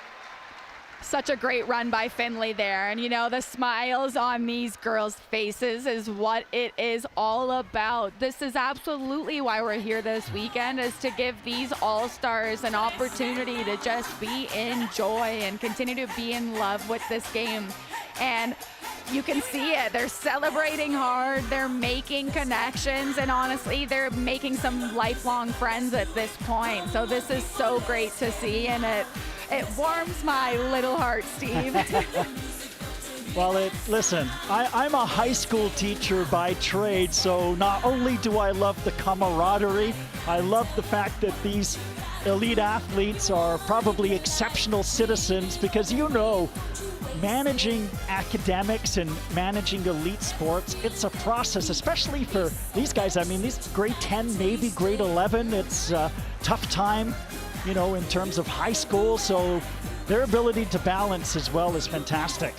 No, it's like no other, and that's why we were saying earlier when these girls are playing sports, they're learning lifelong lessons, time management, how to build relationships and keep these connections. And to your point, I think these girls are scheduled like no other. Some of them are working part-time jobs on top of being amazing students, amazing athletes, great family members. So there's nothing quite like it. And on top of it, I've interacted with all of them this weekend, and they're such lovely girls. They're very personable, very engaging, and just the sweetest girls ever. So I feel very, very lucky to be spending time with them this weekend. All across the country, representatives from BC, Manitoba, Alberta, Saskatchewan, Quebec, Ontario. It's a real coming together, a true all-Canadian event. How about we get set number 4 underway, Team Black to serve. And it will be interesting to see sub-rotations in what could be a deciding set as Frost sends one long. Maya Nepsi on the serve for Team Black. So you can see here with Team White, they've opted to go with Taylor Sleen once again, and she was playing in the first set, and then they went with Ashlyn in the second and third set. So we'll see how her connection is with Joey Wilson as they're kind of changing up the partnerships in that regard. Nepsi sets it to Saravac, and Saravac did awfully well with what she was given to give her team a 2-0 lead. It takes a few moments or a few points for these girls to get a little bit settled and really feel the flow of the game, because when you're playing when you're standing on the bench, you're not as involved. Of course, you want to be engaged, but being on the floor is a little bit different. So we anticipate them sorting this out very quickly. Great scramble after the block, and Gamblin gets it over for Team White, and off the block, Tulik gets it through. Another quick start for Team Black.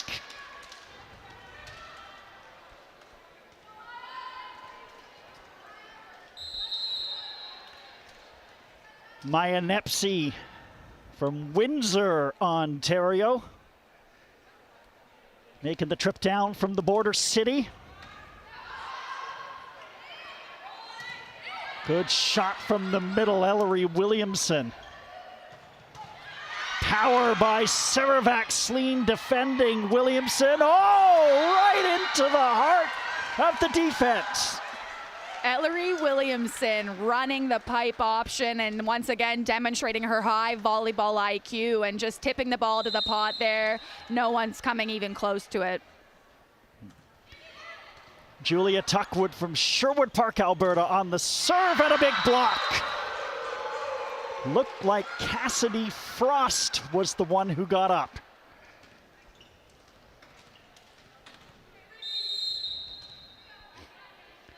Here's Tuckwood. Misplay by Saravac, and Tuckwood says, thank you very much. We're tied at 3. Tuckwood doing a fantastic job with that. If that was to be left, it looks like it would have been dropping right on the end line. So we love to see a deep serve and challenge the defender or the blocker or the serve receivers. They're all involved.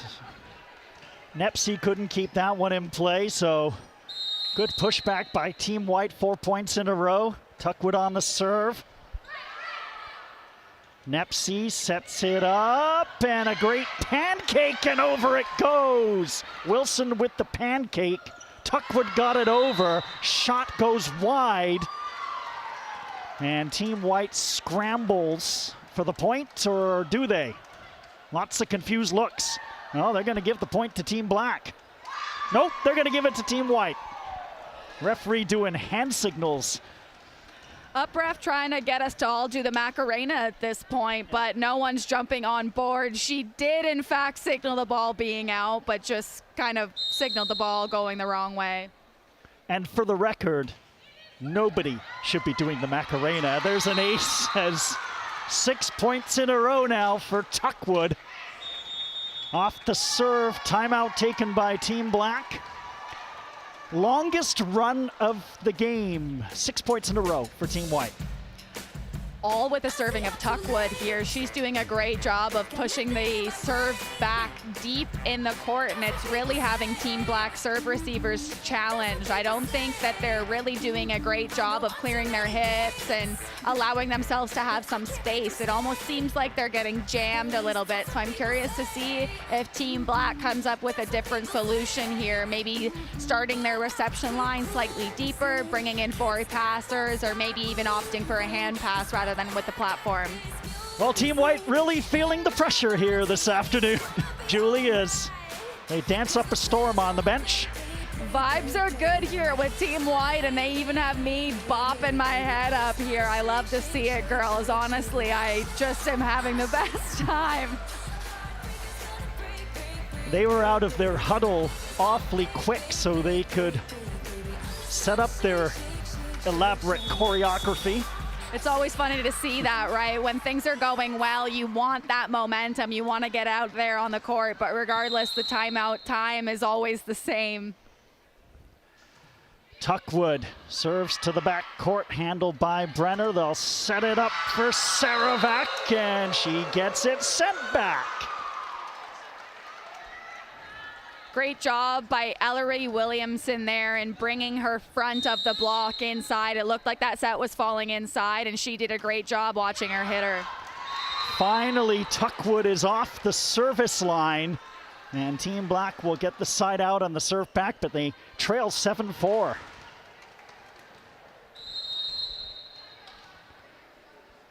Alyssa Saravac on the serve.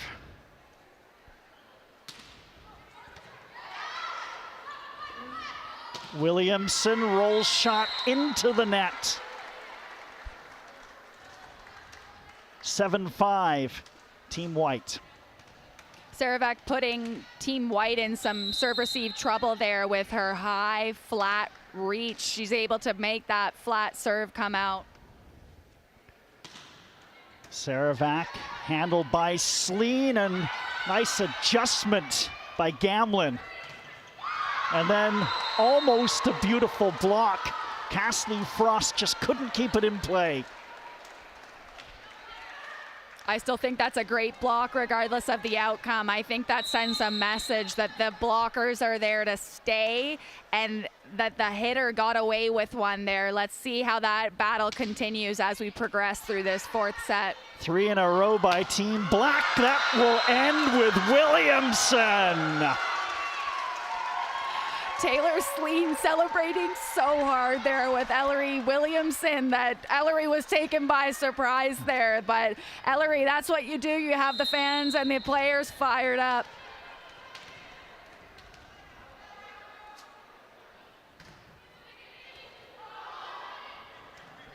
Scramble mode for Team Black. They will get it over. Opportunity, though, for Team White, and a little bit mishit in the middle by Ella Hope. Saravac gets it set up for Brenner. Williamson goes for a bigger shot than you would have thought. Did well. And then a big block. Hope and Williamson got up and got hands on it. Ella Hope is coming back into this set 4, and she right away is sending a message that she may have been off for the third set, but she's here to win, and she loves to get points when the opportunity presents itself. Nicola Gamlin on the serve. Hepsy sets it up down the middle. Did that hit hands? They'll need some clarification. Nope, it didn't. Point for Team White. It was a good attempt by Alex Brenner. It was definitely a good attempt, but I can't help but think that she's sensing the block a little bit and looking for swing to be a little bit too perfect. We don't need anything to be perfect. Good is good enough. I hope that she goes back to challenging the block. Huge block again in the middle. Ella Hope, Cassidy Frost.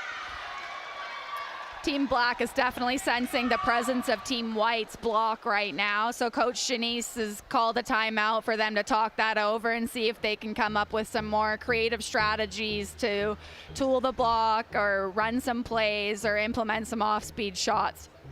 And that's the second timeout taken by Team Black here in set number 4. So I guess the final message will be, hey, we got no more timeouts. It'll be up to you to come back in this one. Team White with an 11-6 lead in set 4, and they lead 2-1. For sure, but I do agree with the decision that it looked like they're starting to get a bit tight with their swinging, as I was just mentioning, that I think they need to burn these timeouts early on in this match to give them a chance to come back. There's still a ton of game left here, only 11-6 down. Anything can happen in sport. If you can stay present and try and string together a few quality points, you'll be surprised at what that can get you. Team White trailed by 6 points, I believe, in set number 2, 23-17, and came back to win 26-24. So you're right, there's no deficit that's too large in volleyball in which the points can turn over quickly. Especially when you're dealing with the best girls in the country. Any one of them can catch fire and really take control of this match. Gamlin staying on the service line for Team White. Into the net, that will break a 4-point run. You know, coaches hate to see that coming off after a timeout, but everyone's only human, and the more you try to put a safer serve in, sometimes that's the result of it. Kate Chipman of the Pac-Man Club out of Toronto delivering an ace, and maybe we see that momentum start to swing again. Well, that's volleyball for you. We love the emotional roller coaster that it presents. So seatbelts, everyone, strap in. We expect this to continue to be a long match.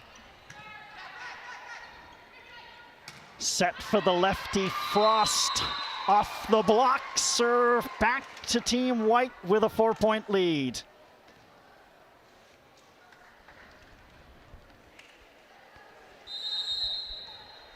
And here's Frost to serve. That is long. Julie, you've said a couple times that players with big hits going right to the service line, it can be tough to calm the emotions down a little bit, can it? Absolutely. These girls are fired up after making some big swings, so I'd love to see them taking an extra second, a full exhale, calm down, and then putting in a quality serve. Tulik on the serve. Williamson bunts it over. Oh, that one landed in.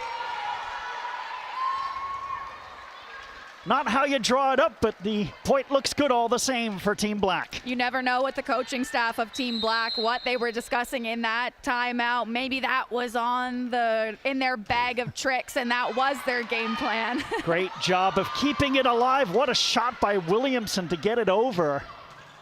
But finished in spectacular fashion by Alex Brenner.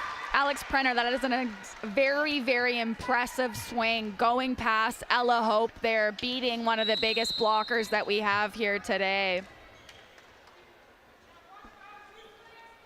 Tulik to serve an ace, and just like that, 11-6 White has turned into 12-12, and I don't think there'll be too much dancing in this huddle. Team White with the timeout. Team White might be dancing again later on this set. I really trust that these girls are able to reset and refocus, but it's great to see that they have the trust within each other, even on a newly formed team, that they know they can come back. It's really interesting. I'm curious as to what's being said in the timeout over there. As you had mentioned previously, Steve, I think they had a 6-point deficit in that second set, and they were able to come back from that. So they know that even when they are in a tough situation, they could definitely come back at any time. So they're gonna stay together here and stay connected. Team White coaches, by the way, Sarah Moss from Queens, Andre Gendron from McGill. Gendron, very much a decorated coach, has been coaching in Quebec since 2013. Sarah Moss, first year as an assistant with Queens. So again, the coaches donating their time and working with these elite athletes. They've done a great job as well. Tulik on the serve. Hope. Williamson off the block, or was it? No hands were hit. Another point for Team Black. They've got the lead.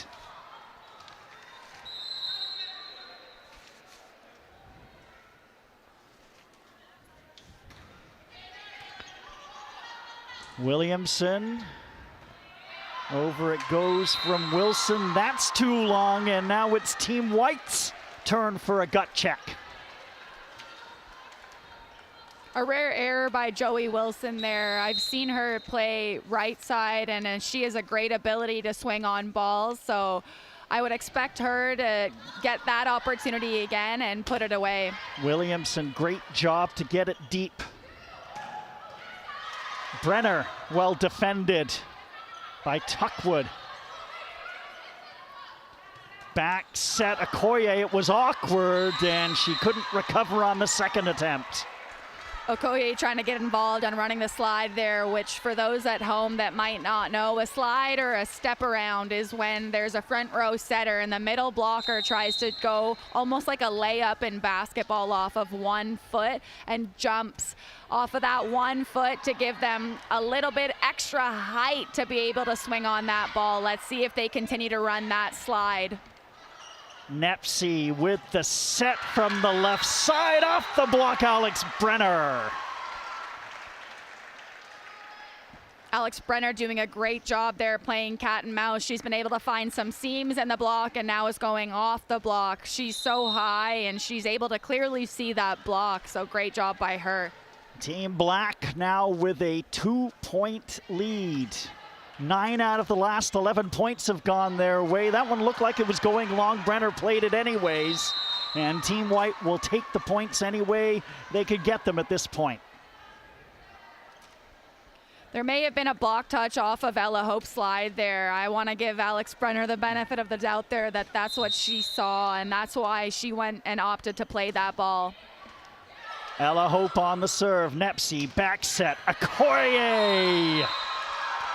And now it's Team Black's turn to celebrate at the bench. Really cool to see Okoye go and run a 61, which is right directly behind the setter rather than that slide, which is out to the pin that I was talking about early. So it's cool to see that they can run different options with Okoye, and they have a number of different weapons to bring her into the game. Okoye will sail one wide, so 16-15. Incredibly competitive volleyball being played, and this is only the first of 2 games as a big hit attempt by Saravac ends up in the net. So we're tied at 16. Still have the 17U game coming up after this one is done. That will also be a very, very exciting game to watch. There's a ton of talent and some big attackers that will be featured in that match. Saravac blocked. Gamlin got hands on the second attempt along with Frost. Or actually, no, it sailed through out of play, so it's Team White's point. Saravac misplay, but that's okay. Nepsy will get it over. Wilson back set the lefty. Frost. Set up Saravac. Great defense by Sleater. Was it? It wasn't. They'll give the point to Team Black. Unfortunate net touch there. I'm not sure by who on Team White, but it looked like everything was going the direction of Team White there with a big dig by Sleen there, and Joey Wilson doing a great job of really running the right side set opposite flow of the game. So that was really cool to see. Nepsy serving. Response by Williamson. Wilson back set. Over it goes courtesy Tuckwood. Tulik will appeal for hands, and she'll win that appeal. No argument from Team White there. I didn't see that personally, but hey, the girls are telling that they didn't touch, or they did in fact touch it. So here's Nepsy. Team Black nursing a 1-point lead. Set number 4. Team White leads 2-1. Frost. That's defended well. Tulik.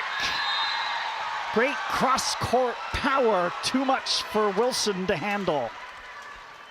Tulik coming with power there. That's great to see that she's not concerned by the block there. She's willing to challenge and go for it as we approach the latter half of this set 4. Nepsy staying on the service line. Frost into the net, 20-17. And looks like there's going to be a timeout called by Team White, and it's Team Black with a 3-point lead, looking to send this 5. I mean, as much as the girls want to win here, I think they also want to play. So if it were to go to the 5th set, nobody would be upset whatsoever, because then we just get to continue to watch more volleyball here at a high level. Credit to Team Black, they're down 11-6. Team White is playing loose, they're smiling, they're dancing, but Team Black they kept their eyes on what they needed to keep them on, didn't they? 100%. I think that's a great way to frame it when you're looking at the sport of volleyball, or really any sport, is that you don't need to look too far in the future. If you can string together moments of greatness and quality, that by nature will eventually allow your team to have success on the scoreboard. So I would anticipate that Team White will be looking to do just that right now, and may be able to close this match out here in 4. No more timeouts left for either team. It'll be settled on the court from here on out. Maya Nepsy, armed with a 3-point lead, serve. Wilson, nice touch on the back set, and then a good job by Gamlin. Opportunity Team Black. Tulik takes something off of it. Sleen, the set. Tuckwood gets it. Sent back. Saravac. Big block by Saravac there, but I love Tuckwood's opportunity here to just put in a roll shot when she noticed that her team was a bit out of system here. You have the best blockers and defenders in the country here. It's okay to just put the ball in and trust your defense. Cross court, Frost drops it down the line. Set up for Saravac, great tandem block. Gamlin part of it along with Tuckwood. And after Wilson played it, nobody was responding for Team White. And so Team Black finds themselves with a 5-point lead, 22-17. They're gonna set up a lawn chair for Nepsy on the service line. She's been there for quite a while.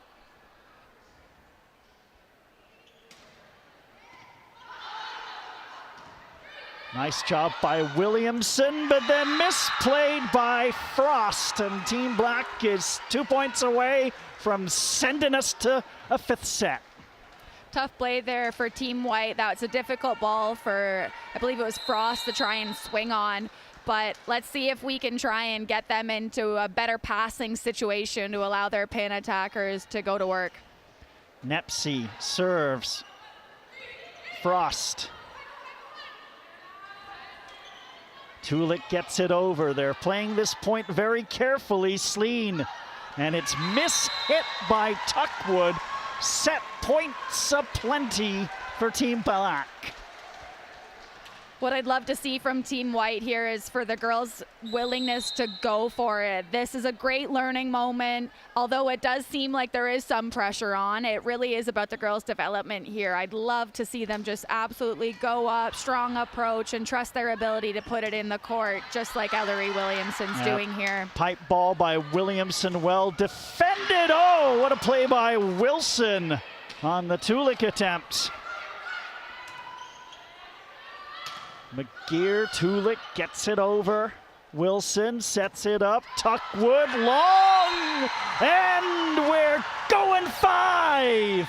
In game 1, the 16Us have delivered a treat for 4 sets, and how about a 5th? I'm curious to see with what the coaches are going to go with here in terms of which athletes are going to be out here on the floor. I watched yesterday with the 17U girls squad. One of the teams actually played off and did a bit of an inter-squad scrimmage to see who would play off for that 5th set. So I'm curious to see if the 16Us did the same thing.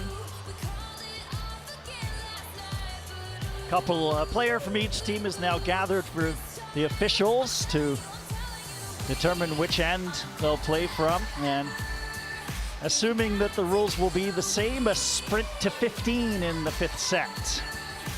Yes, absolutely, and something that I always say to athletes when I'm coaching them, and that's because the great Merv Mosher, my former club coach and the York University coach, used to say it to us when I was playing under his guidance, is that you really should expect a 5th set to go just as the previous match or the match went before, because you know, we can see some emotional swings happen. We need to anticipate, you know, we saw some 6-point gaps at any given time, and that may happen here in this 5th and final decider, but that doesn't matter. We know that if we stay stable, that the girls can get out of any situation. We've seen both teams come back from a fairly big deficit, so I would anticipate that happening again here.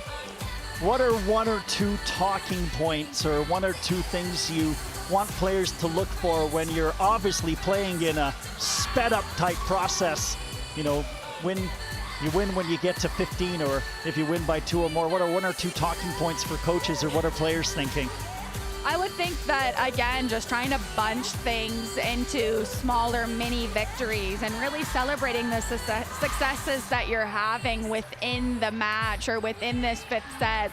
I'm sure that the coaching staff on each team here was really trying to give some girls some pointers before the match, such as winning the serve-receive battle and winning the point of net and the attack at the point of net. So if they can have some success in that, they will see success on the scoreboard. But chunking things into smaller, more process focus will be the key here. Smart strategy by Team Black as Maya Nepsi finished the set serving, so she will start the 5th serving.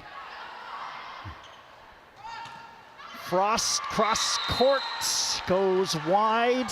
First blood drawn by Team Black. I believe that Team Black has had some success early on at the beginning of a sets and stringing together some points. So let's see if they do that again here in this 5th set decider. It's a great point, Julie. Let's see what Nepsi has to offer. Short set, middle. Finley gets it sent back. And off the scramble, 2-0 Black. As you could see there, Team Black is offering a triple block for Finley out of the middle there, and that's no surprise because Finley has had a ton of success here, and she can continue to have some success even with a triple block. I'm curious to see how she hits her way out of that. Nepsi serving, respond, Jans, and a big hit by Stojanovic, but it goes long, 3-0. By the way, Nepsi joined by Jolie, Braunberger, Brenner, Nastasi, and McGear. We'll get to Team White's player in a moment.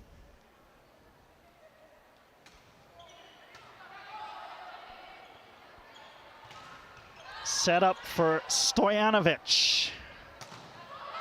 Nastasi, and that was partially deflected by Stojanovic, who looks to close. Oh, what a beautiful cross-court shot with touch by Anna Stojanovic. Stojanovic doing a great job there managing that set. She looked to be in a little bit early there, but she recognized that she was maybe in a bit of a compromised position and just put a quality shot over the net and was able to get away with there and earned her team the first point on the scoreboard. Finley Frost as that one clips the net and will go over. Gent for Maniak, part of the equation for Team White, but it's all Team Black right now in the 5th. They lead 4-1. Brenner on the service line. I'm curious to see how Nastasi can get herself involved right away. I wouldn't be surprised if she's able to come out firing after being off that 4th set. Gamlin gets it up for Maniak, gets it over. Set up on the left side. Jolie with a big swing. Jolie continuing to have some success going backdoor there, hitting that line seam angle there. So I want to see her continue to expose that. Correction, it's the other number 11, Isabel Kuna on for Team White. That one's going wide. And 5-2 Team Black. They've got the early advantage here, and you made the great point. They'd had fast starts to sets before.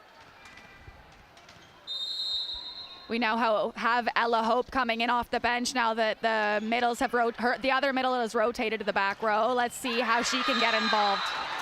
Speaking of getting involved, there's Nastasi getting involved and burying one down the line. We knew it wouldn't take her long to send a message to be, hey girls, I am back and I am here to win. So look at her just going hard down the line. McGear on the serve, already scrambling his Team White and into the net. Frost. Wouldn't be surprised to see a timeout here by Team White after a slow start and some uncharacteristic errors. And here we see they have in fact called the timeout. Team Black 7, Team White 2, but one thing that we've learned here this afternoon, Julie, is that take nothing for granted. We've seen some wild point swings back and forth, and both teams have been able to do it. Absolutely. I'll continue to say it. Seat belts, everyone. It is an emotional roller coaster, this sport of volleyball. So if we can just manage to stay present once again, try and find quality, then we will be successful. I believe that would be the messaging going into this timeout. And if any of the girls are feeling any nerves or stress or tension, trying to highlight the fact that this really doesn't mean anything other than to form connections and have fun and continue to grow this beautiful game of volleyball. Well, if you weren't a fan of volleyball before, you're a casual fan, I'd say after watching 4 sets plus of this back and forth drama, that you're becoming more of a fan. Absolutely, and you can see the 17U girls are starting their warm-up as well, just under where we're doing our commentating here. So the fandom will continue to grow after watching those superstars as well later on this afternoon. That will be the second half of our doubleheader, around 2 p.m.-ish, depending on when this one ends. A little medical attention was being given to Anna Stojanovic. So that is why there is the slight delay.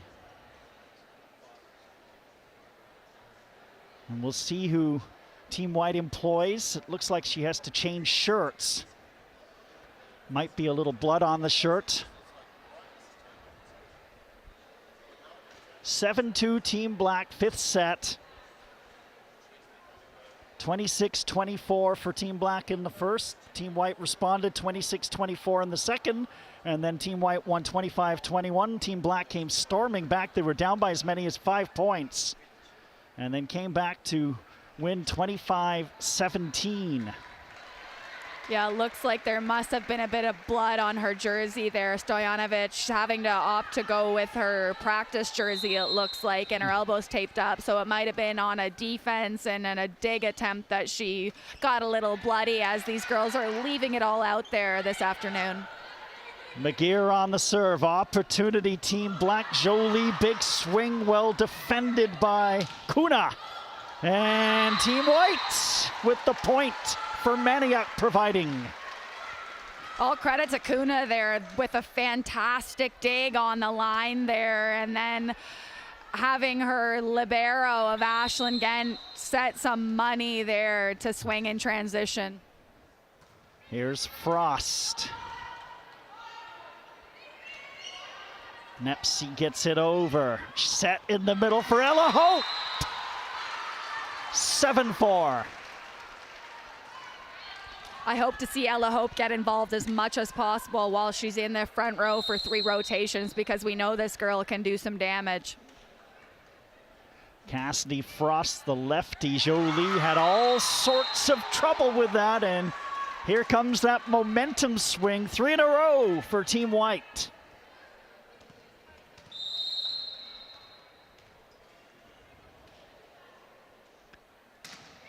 Frost set up, and Nastasi, the momentum ender. 8-5 Team Black. Great angle by Nastasi there, coming in as the right side and just going opposite cross court. She's doing an amazing job, and let's see what she can do from the service line now. Anna Nastasi out of Oakville, so a short trip for her this weekend, and an ace. 9-5. everything she's doing right now, everything she touches is turning to gold. I want to see if she continues to have strong serves, if they opt to bring in a fourth passer here with Team White to manage that tough serve. Set up in the middle for Ella Hope, well defended at the back by Brenner. Big swing by Jolie, and Hope sends it back. Big block by Kuna and Hope there. There was nowhere to go. Great press, amazing timing. This is great to see. Now Ella Hope back with the serve. Team White desperately trying to crawl back into this. A Courier, and it was just beyond her jump. Tough connection there. I like that Nepsy tried to run Okoye there in the middle, and I'm curious to see if the pass presents itself as a good pass again. Will they try to involve her again? I guess we will never know. Sigh of relief for Team Black as Hope sends one long. And it'll put Jolie on the service line. Drops it right in the middle.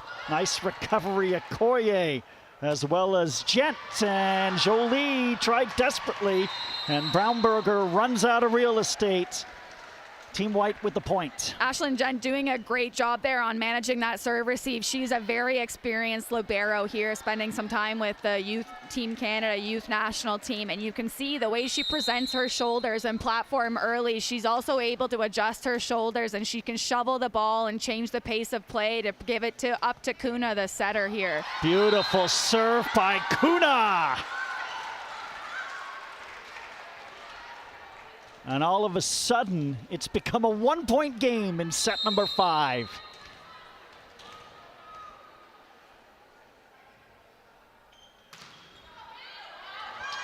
And that one will sail along 11-9 for Team Black. A Courier to serve. Kuna's been doing a great job from the service line, so I appreciate that she was going for that serve here. There's still very much in this match here, and again, this 2-point here, it's such a good area of development for these girls to be able to have this experience and playing in a tight 5th set match, as some of these girls don't often play in 5-set matches because it depends on the province and how they run their different provincial and high school tournaments, so it's such great experience. Courier sends it long, 1-point game again. Jolie to the ground. Nepsy tries to sneak one by. Tough shot by Stojanovic. Back set and into the net. Nastasi, we're tied at 11.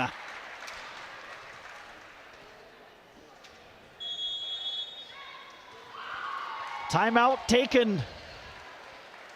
Full complement of timeouts in the 5th set, so Team Black will spend the first, and hey, they had a 7-2 lead. Credit to Team White. They've clawed their way back and tied it at 11. I think it's great. I mean, we're down to business at this point. We're down to the wire. We got French fries on the board with 11 all in this 5th and final set. I want to see how these girls rise to the challenge here as we close off this match. Will they continue to go for it and boss up and play bossy, or will they shy away and go tentative? I think I would anticipate that they will in fact be going for it, because that is what these girls are made of at this level with the best in the country. So expect some really exciting plays in the next few moments here, Steve.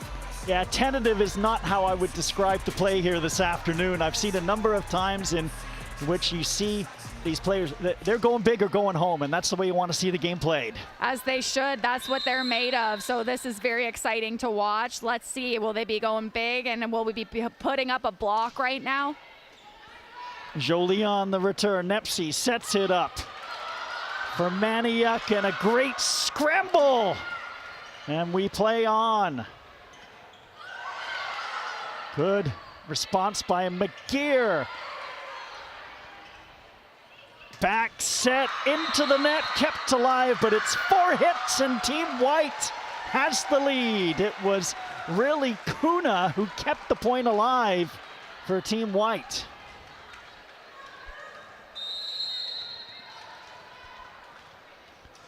For Maniak serving, and her team now has a 1-point lead. make it a 2-point lead as Jolie couldn't really handle the serve. 2 points away from victory, Team White. I would think a timeout may be coming very shortly. I think both teams still have one timeout available, so if they're able to use it, that would be great, but it looks like they're trusting the girls. Jolie, Nepsy set up. Great defense by Team White. Gent was there. Diving play, Nastasi. They'll set it up for Redding, and match point as Brenner got it sent back.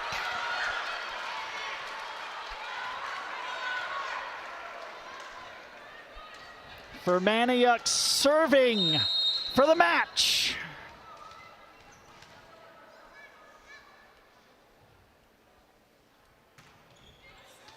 And a fifth set beauty finishes with an ace by Brooke Fermaniuk. Team White comes back in the fifth set and wins 15-11 and wins 3-2. What a match. What a battle indeed, and Team White just absolutely elated right now. They are so excited with the quality of play that they were providing, and Steve, maybe they had it right earlier when they were dancing on their bench. They were never worried. It was just us up here questioning whether or not they were going to be victorious or not.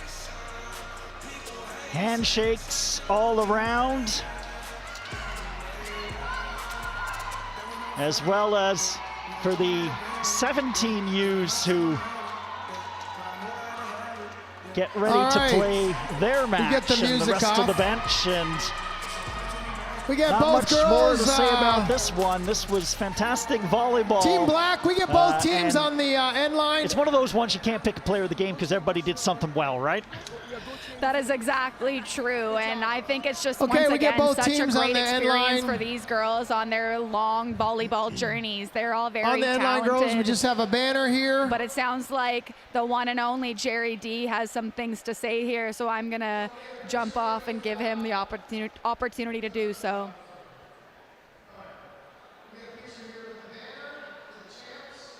Banner being given to Team White. I guess that's a shared custody sort of thing, right? It's might be traveling province to province with that banner. I mean, for those of you who have seen Mean Girls, we know what can happen when they broke the crown and we're distributing it to everyone on the team or in the crowd. So maybe each girl will get a piece of that banner as well. No Mean Girls here, just great volleyball as Team Black jogs off the court, and they'll settle for a team photo there. Team White will have the team photo in, maybe on the court. The teams for the 17 U's will come on and start their warm-up. A quick thought on the match overall, maybe if a player or two did stand out for you, or just how the afternoon went. Yeah, I think that Anna Nastasi was absolutely amazing in my eyes. She did a great job demonstrating her range and her ability to stay consistent as an attacker, so I was very impressed with her. And then with Team White, I thought that Kuna did a great job, as well as Ashlyn Gent. Those were the two stars in my eyes for Team White. 16U final is done. Team White wins 3-2. In about 5 minutes, we'll start the 17U final. Coming up next on CBC Sports. Gotta get that. Gotta get that. Gotta get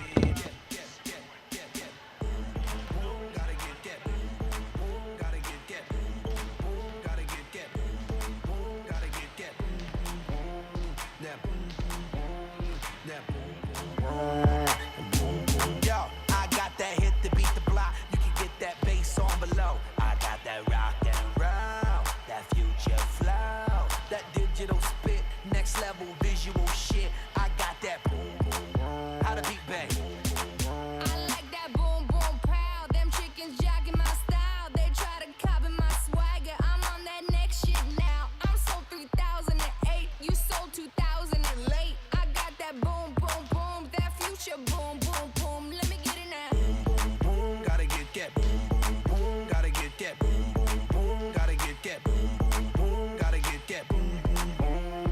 that boom, boom, boom, that boom, boom, boom, boom, boom, boom. I'm on that supersonic boom, y'all hear that spaceship? When I step inside the room, them girls go ape shit. Y'all stuck on super 8 shit, that lo-fi stupid 8-bit. I'm on that HD flat, this beat go boom, boom, bap. I'm a beast when you turn me on. Into the future, Cybertron. Harder, faster, better, stronger. Sexy ladies, extra longer. Cause we got to beat that bounce. We got to beat that pound. We got to beat that 808, that boom, boom in your town. People in the place, if you wanna get down, put your hands in the air. Will I am, drop the beat now.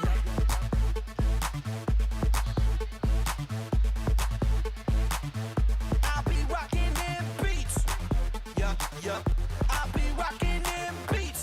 Yeah, yeah, yeah, yeah. Ha, ha, ha. Here we go, satellite radio. Y'all get hit with the boom, boom. Beat so big, I'm stepping on leprechauns, shitting on y'all with the boom, boom. Shitting on y'all with the boom, boom. Shitting on y'all with the. This beat be bumping, bumping. This beat go boom, boom. Let the beat rock. Let the beat rock. Let the beat rock. This beat be bumping, bumping. This beat go boom, boom.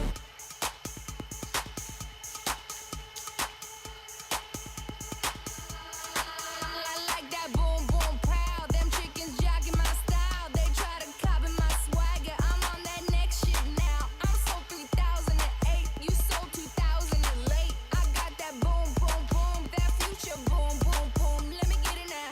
Boom, boom, gotta get that boom, boom, boom. Gotta get that boom, boom, boom. Gotta get that boom, boom,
It's our party, we can love who we want, we can kiss who we want, we can scream who we want. Red cousins, sweaty bodies everywhere. Hands in the air like we don't care. Cause we came to have so much fun now. That somebody here might get some now. If you're not ready to go home, can I get a hell no? Cause we gonna go all night till we see the sunlight. Alright. So la-da-dee-da-dee, we like to party. Dancing with Molly, doing whatever we want. This is our house, this is our rules, and we can't stop, and we won't stop.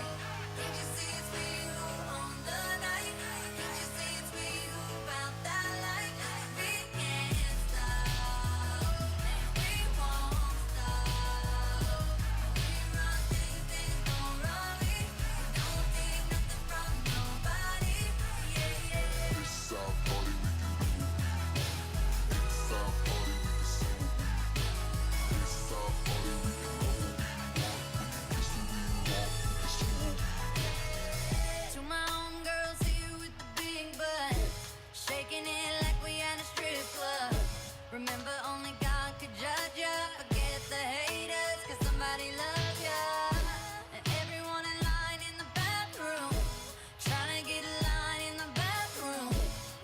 We all so turned up here, getting turned up, yeah, yeah, yeah, yeah. So la-da-dee-da-dee, we like to party, dancing with Molly, doing whatever we want. This is our house, this is our rules, and we can't stop, and we won't stop.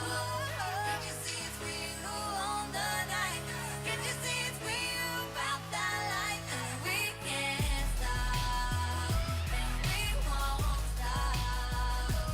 We run things don't run me. We don't take nothing from nobody. Yeah, yeah. It's our party, we can do what we want. It's our party, we can say what we want.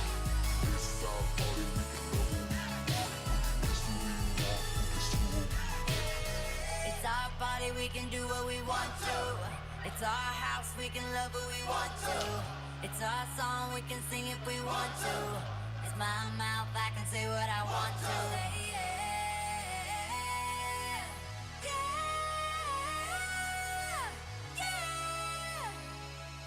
yeah. And we can't stop, and we won't stop. Can't you see it's we who own the night? Can't you see it's we who found the light? We can't stop, and we won't stop.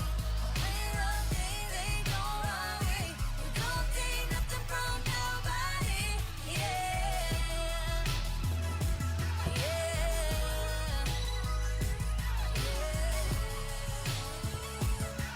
It's our party, we can do what we want. It's our party, we can say what we want.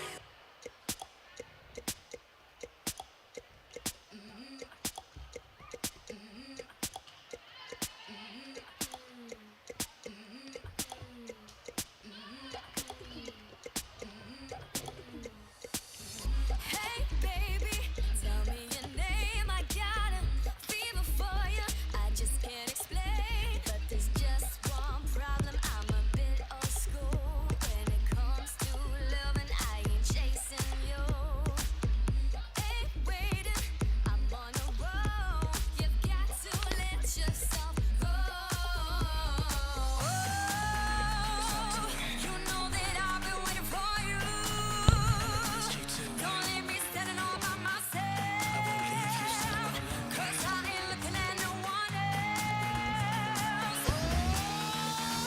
Hey, get you back off the wall. Don't you get comfortable. Looking so hot, I think that I might fall. Feeling like it's my birthday, like Christmas Day came early. Just what I want, so when we move, you move. Get you back off the wall. Don't you get comfortable. Looking so hot, I think that I might fall. Feeling like it's my birthday, like Christmas Day came early. Just what I want, so when we move, you move.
a girl like a boy who moves.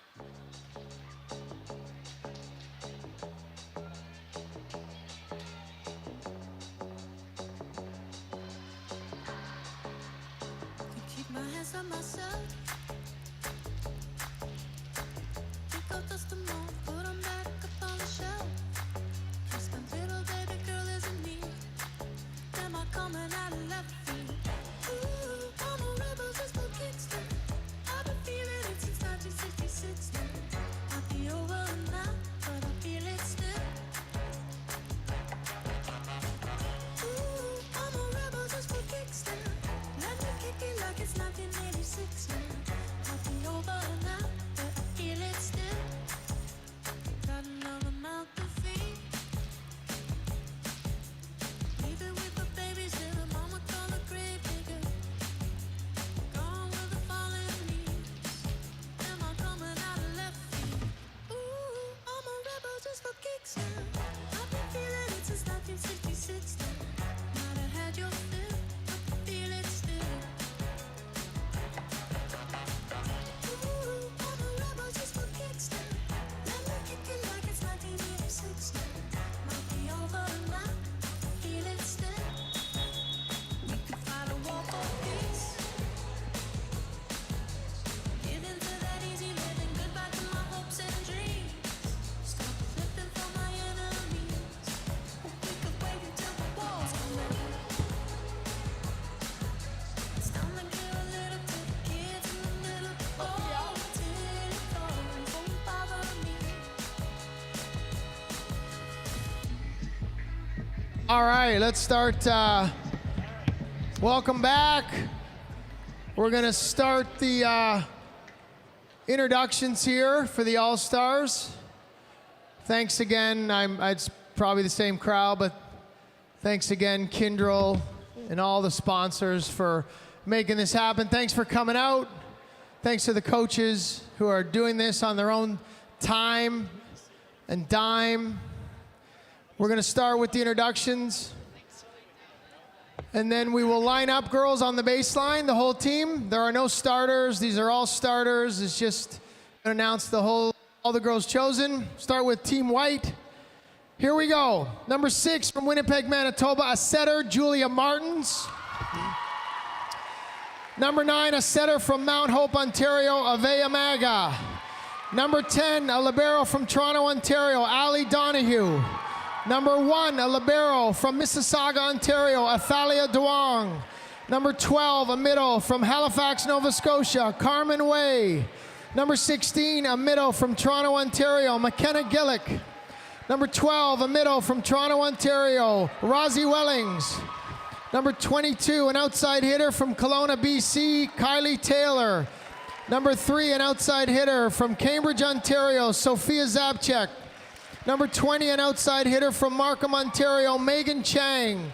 Number 13, from Lloydminster, Alberta, an outside hitter, Emerson Matthews.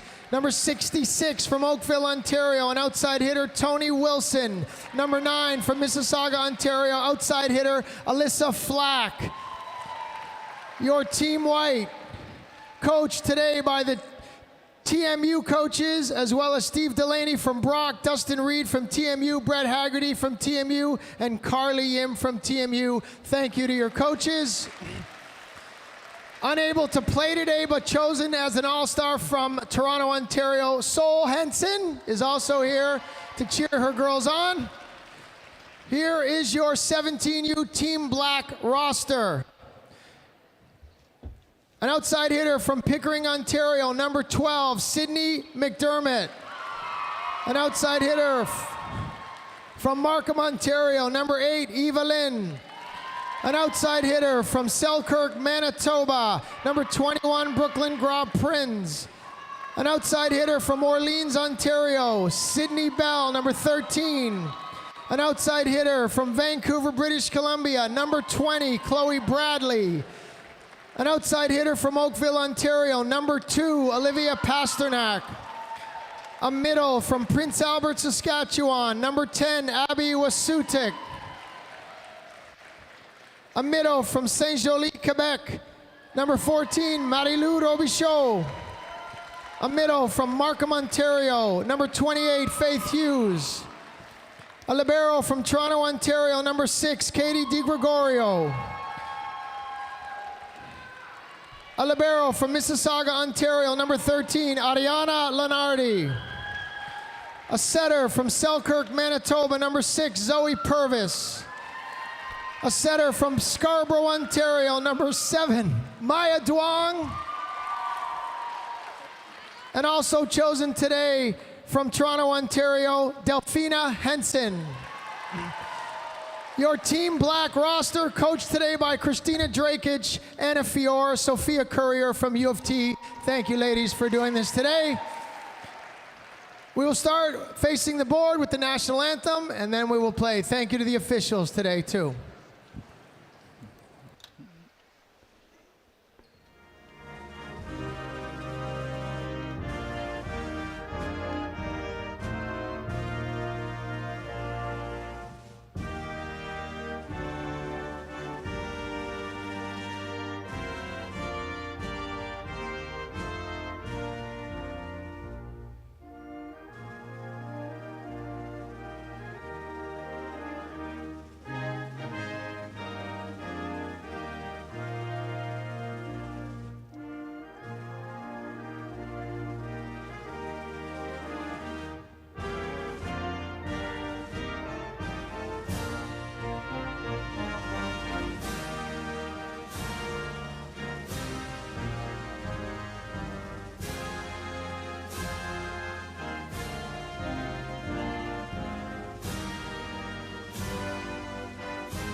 Game 1 was a thriller here at the All-Canadian 16U, 17U Volleyball All-Star matches. Team White winning in 5 sets. We only hope to have the same drama here with the 17Us as they get underway. Well, good afternoon again, everybody. Steve Clark, Julie Gordon back here.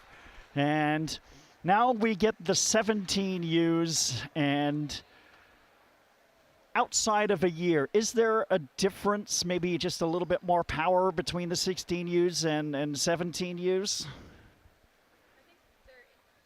I think there is a bit of difference in terms of the power that some of these athletes have versus the 16U girls. But with that being said, the 16U girls this year will have that much more power next year. It also is one extra year of experience and playing under the pressure of this high performance sport of volleyball. For example, I know a team that I support this year, we played 17 tournaments this year. So that is ample opportunity to give these girls more experience. 17 tournaments?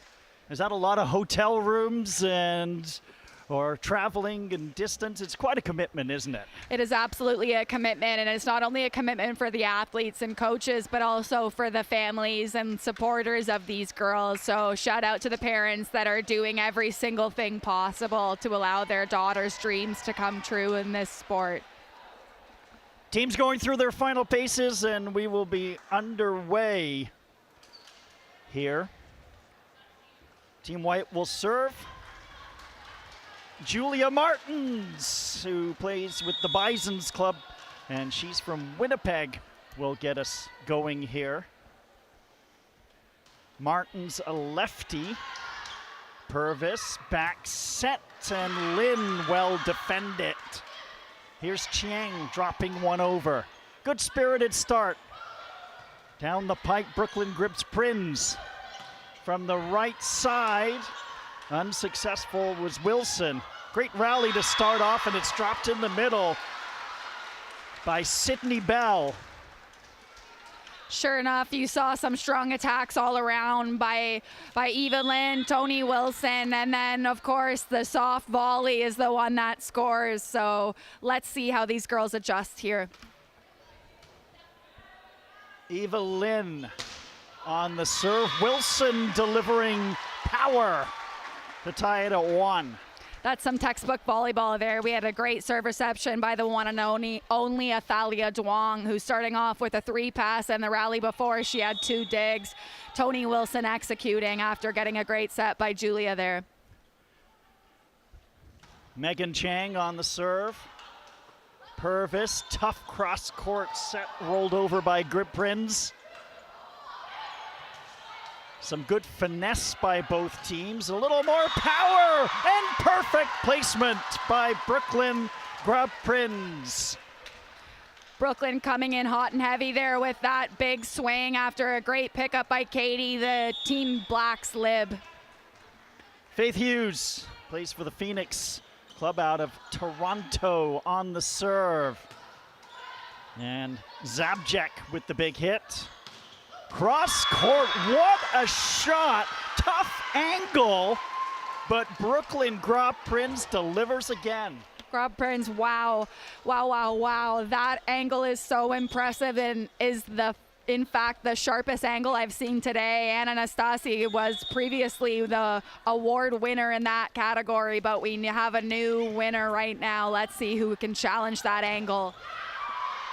Big block on Wilson, and Zabjek gets all over it, but too strong. I've coached against Zabchak for a couple of years now, and I know that's an uncharacteristic error by her, and I have all the faith in the world that she will come back and recover from that error quite quickly. Down the middle, Chang with the hit. They'll set it up for the lefty Bell into the net.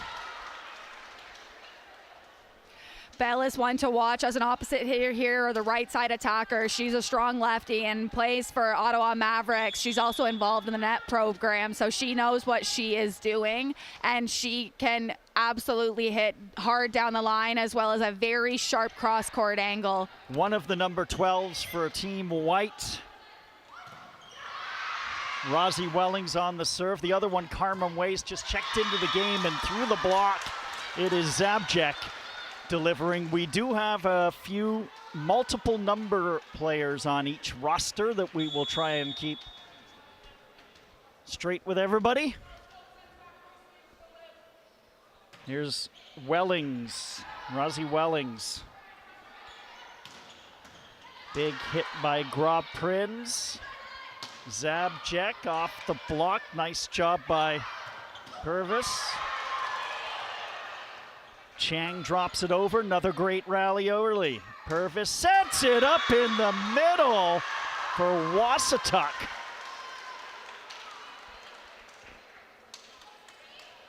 So great to be seeing Team Black here with a great offensive distribution. They're running both pins as well as getting the middle involved. It's making it very tough for Team White to put up a solid block. Cross court or middle set.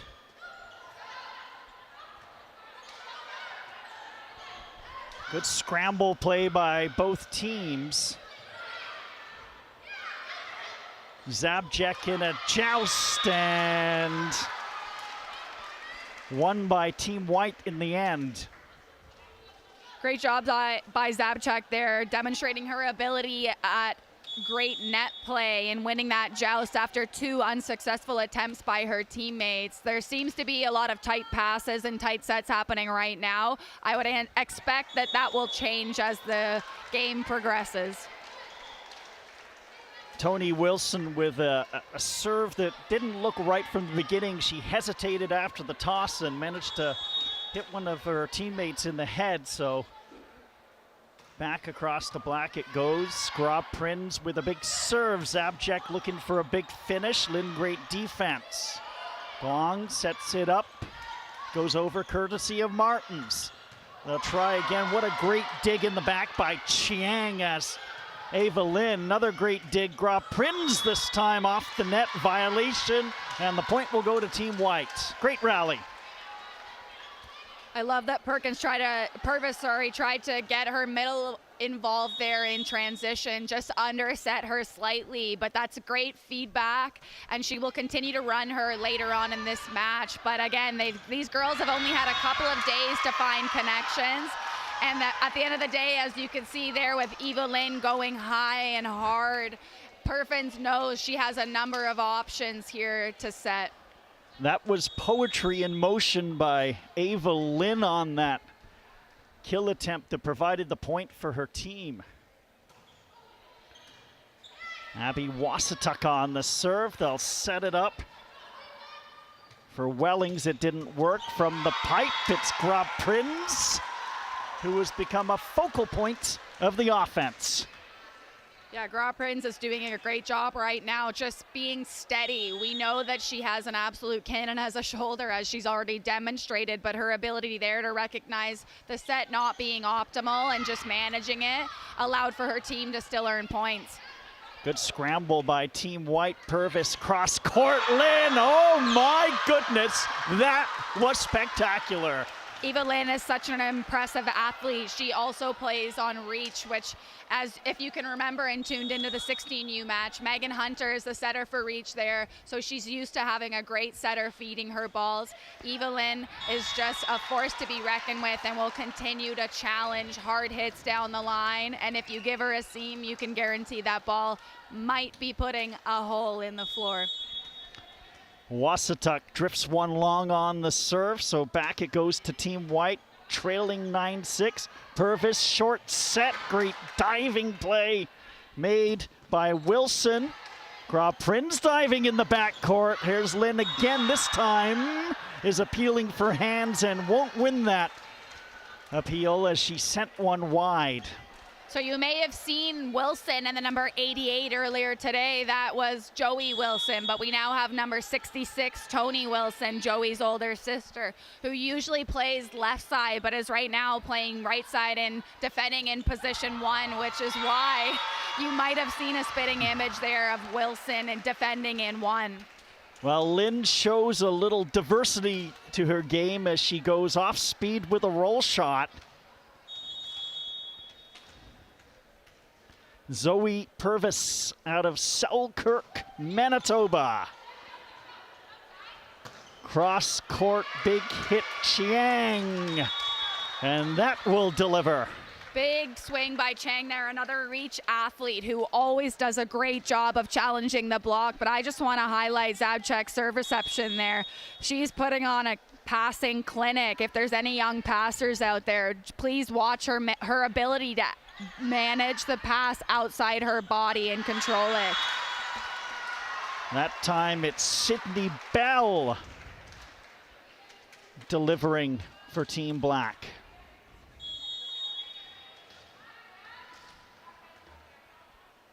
So here's Eva Lynn.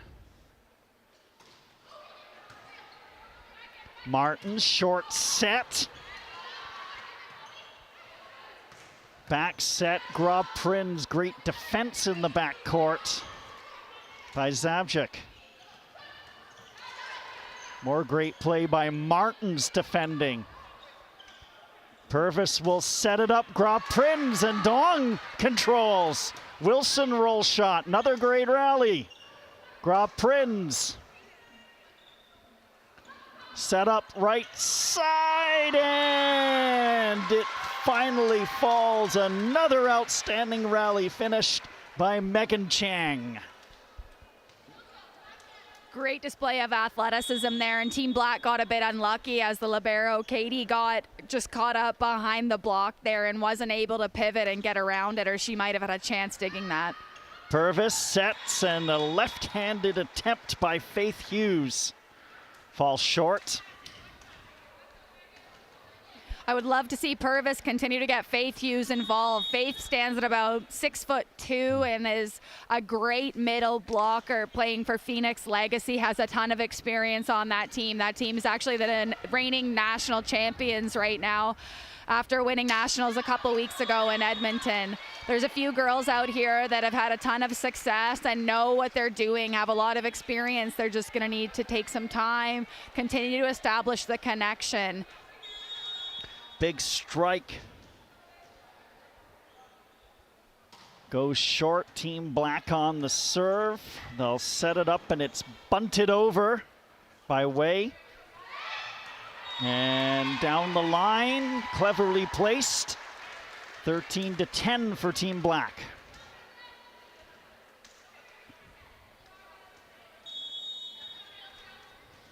Faith Hughes on the serve. That was close, but it just went beyond the line. Very close indeed, and Faith Hughes actually won server of the tournament a few months ago back in Washington at the Capitol Hill in a U.S. tournament. So we know that she has a great ability to serve strongly, and you can guarantee that, or I can guarantee you, she will go back to that serve again, and some of them will fall on the end line. Back set for the lefty Bell that went well astray, as Rosie Wellings will take her second attempt at serve. It's 13-12 Black for Team Black over Team White.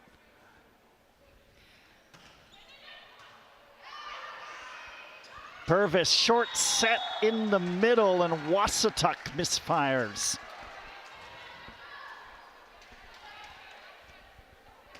Rosie with the serve right now is such a tremendous athlete. She plays for Pac-Man and has a great amount of experience winning matches this past season. She's such a good athlete, can really, really jump. And of course, I cursed her. I'm so sorry, Rosie, my girl. But I just want to highlight that she's one to watch in the middle as this match continues. Serve was sent long. She will sub out. Sydney Bell on the serve. Clips the net. Team Black, Purvis sets it up, and great athletic play by Wasatuck to get it over. Short set middle! And that is Carmen Wei with a wonderful job of body control and placement. Carmen Wei, a great athlete as well. Dustin Reed the other day was explaining to me that she is going to be someone to watch in the future, that he hasn't seen someone with quite her size and body structure with the ability to move as she can.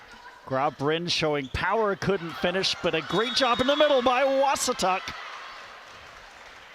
Athalia Duong, the lib for Team White here. You saw her make some crazy scoops, so to speak.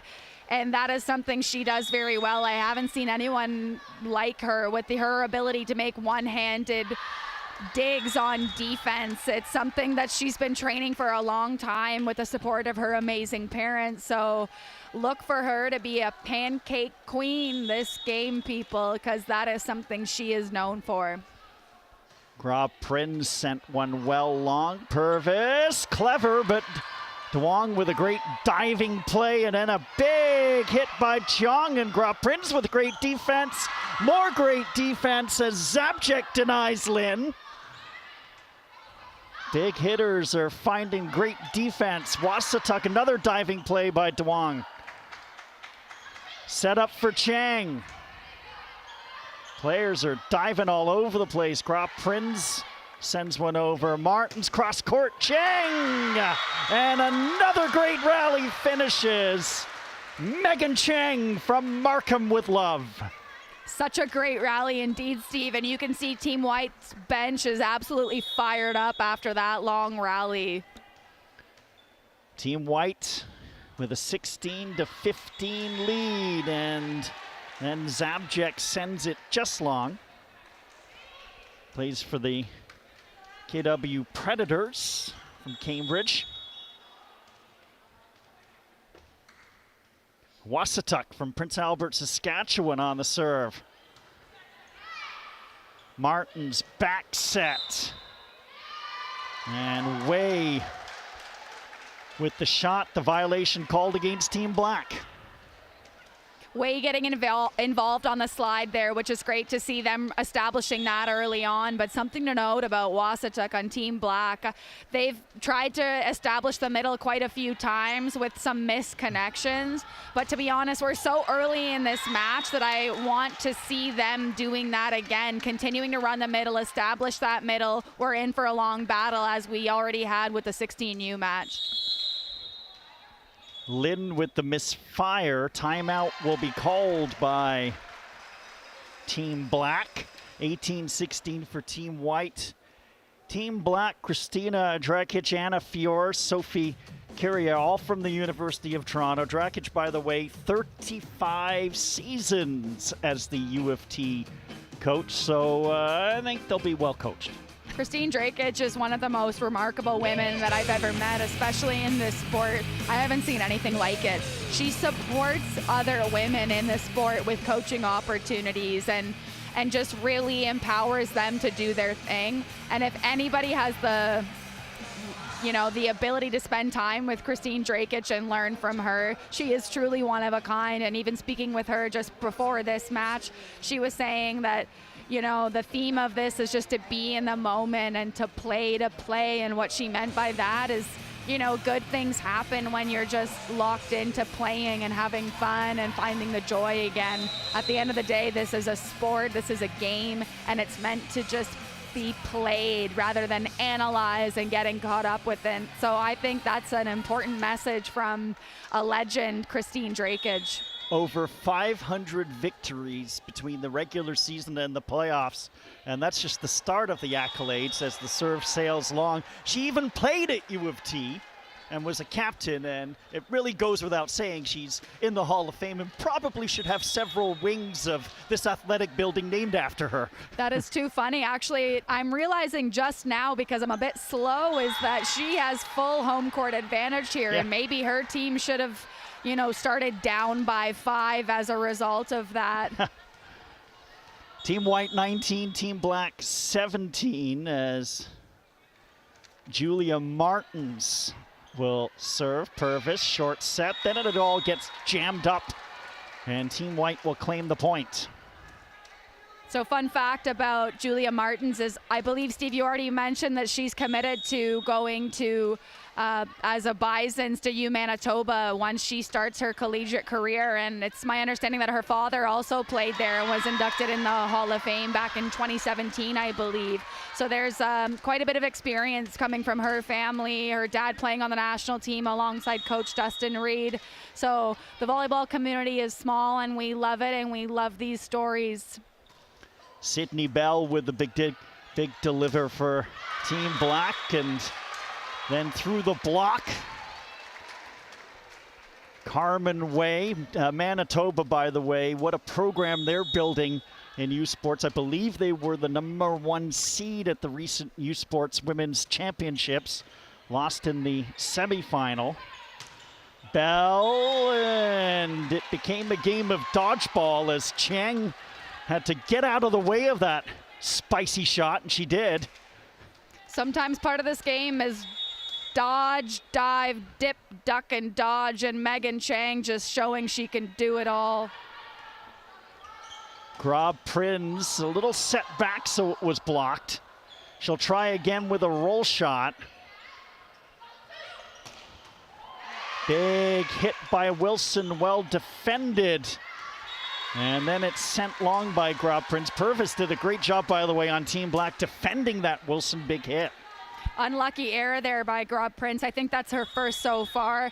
She's been quite consistent. I want to highlight the dig by Purvis there. When I was chatting to her before the match, she had mentioned that one big focus for herself is to be cue reading effectively when she's back defending back row in position 1, and she definitely is locked in after a big dig. Perfect placement by Zabchek off the Martins back set, and it's set point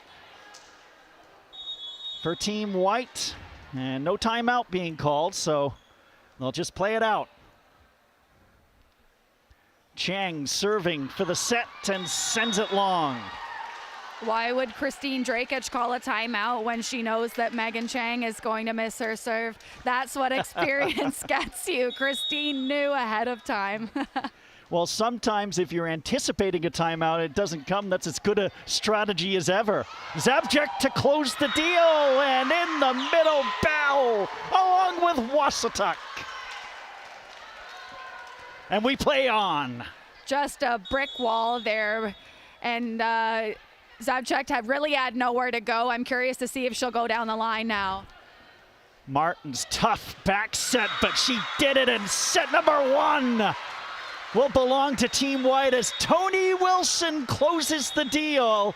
Team White 25, Team Black 20. Got the sense there was a feeling out process for both teams in that first set. 100%. And when speaking with Coach Dustin Reed before the match, she was saying that, you know, at the end of the day, we can't expect for this to be a well-oiled machine. It's only been 2 days of being together with this team that there's no way to put yourself into that situation of stressing about things not going maybe perfectly or how they normally go. So just being free and letting go of that expectation and just being caught up in the connection and the joy once again of this sport. So I think the girls did a great job there. So we'll let everybody inside. Dustin Reed was your coach because you closed out your varsity career with TMU, and 17th year as a head coach. In 2015 and 2016, he coached both teams, the men's and the women's team, and they both won OUA silver. So it's decorated as Christina Drake's University of Toronto. Dustin Reed for TMU also played 120 plus matches with the national team, as well as a well-decorated coach and somebody whom you know fairly well. Yeah, thus the coaching staff at TMU holds a special place in my heart. They are, each and every one of them are tremendous individuals. We have over there on this bench for Team White, we have Dustin Reed, Brett Haggerty, Carly Yim, and well, we also have Steve Delaney, who's not a part of TMU. He's a part of Brock, but everyone knows Steve Delaney. He has done an incredible job with the program at Brock University. But just to go back to Dustin here, when I was under his guidance this past year, you know, he does a great job of storytelling, and honoring those other individuals within the sport. And he actually takes some quotes and ideas straight from Christine Drakic. He'll do a great job honoring her and say, I can guarantee you this is what Christine is saying in the timeouts, or this is what's happening before matches. And he's like, I know Christine's saying this because I've heard her say it in the past. So it's cool to see that they do have such a long history together, and you know, they're great friends outside of the sport. So if they're both saying the same motivational quotes at the same time in the huddle, does one get to say jinx? Because if Dustin Reed is taking a page out of Christine Drakic's book. Yeah, exactly. I guess it really has to come down to who can better execute, and let's see who can execute in this second set as we get underway here with a new group of girls on each side of the court. 25-20 was the score for Team White in the first set. Steve Delaney, the non-TMU coach, as Julie told you, was the coach of Brock. They won the OUA championship this year and then went to the U Sports Nationals, lost in a 5-setter in the first round. A big start for Team White. Big start indeed, and I love to see the excitement coming off the bench of Team White. That right away they're locked in and they know how much each point is worth in this big battle. And the big strikes continue as the response by Team Black, and we're all tied up at 1. You can see that middle connection being established right away with Team Black, and that's great to see that connection happening right away. Sydney McDermott on the serve. Avea Maga got it off the net, but it was too difficult. CC McDermott here going back to serve is such an experienced athlete here. I'm not surprised that her first touching of the ball in this second set was a direct point. That's what she's made of. Sydney McDermott, Pickering, great serve and off the net joust. The point will go to Team Black. So for folks watching at home and not really sure why that play was called, the Avea right now, Avea Maga, Team White is actually a back row setter, and as soon as she goes up and plays the ball over the height of the net and in the plane of the net, that's considered a back row attack, which she cannot do. Avea Maga sets it up for Matthews, and back it goes to Team White. So once again, Avea Maga, this is 3 times in a row we're mentioning her name, but you better remember her name. She is a force to be reckoned with, and I can guarantee she's going to be in this sport for a very long time. She is such an experienced athlete, so much talent, and great volleyball IQ under the support of Peter Wang at Halton Hurricanes. So watch for Avea here as this match progresses. And you just saw her make a great dig. Father Steve, by the way, is an outstanding university basketball player for McMaster. Mother Alvisa was a standout volleyball player for McMaster, so she comes by it honestly. Younger sister's coming up the pipelines as well, as that one is overhit by Kylie Taylor, and I believe she is Oklahoma bound at this point. That's right. There's a couple of girls here that'll be going to Oklahoma. Alyssa Flack also will be going there in a couple of years too, who is on the court with her right now. I believe she's also number 9. She is. Yeah.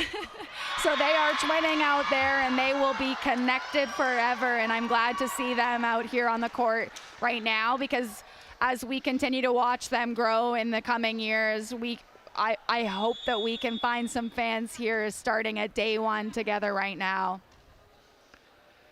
So yes, both number 9s for Team White are Oklahoma bound. There is Maga with the set, and Kylie Taylor got it over.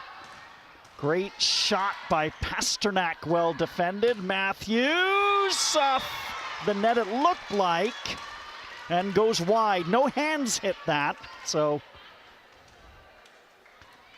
6-3 Team Black. Sorry, Steve. Emerson Matthews here with a rare error. I feel like I keep saying it, that these girls are so experienced, which is kind of bananas to think about at such a young age. But she's also involved with the youth national team program and has a lot of matches under her belt. So even with a rare error by her, she can bounce back very quickly.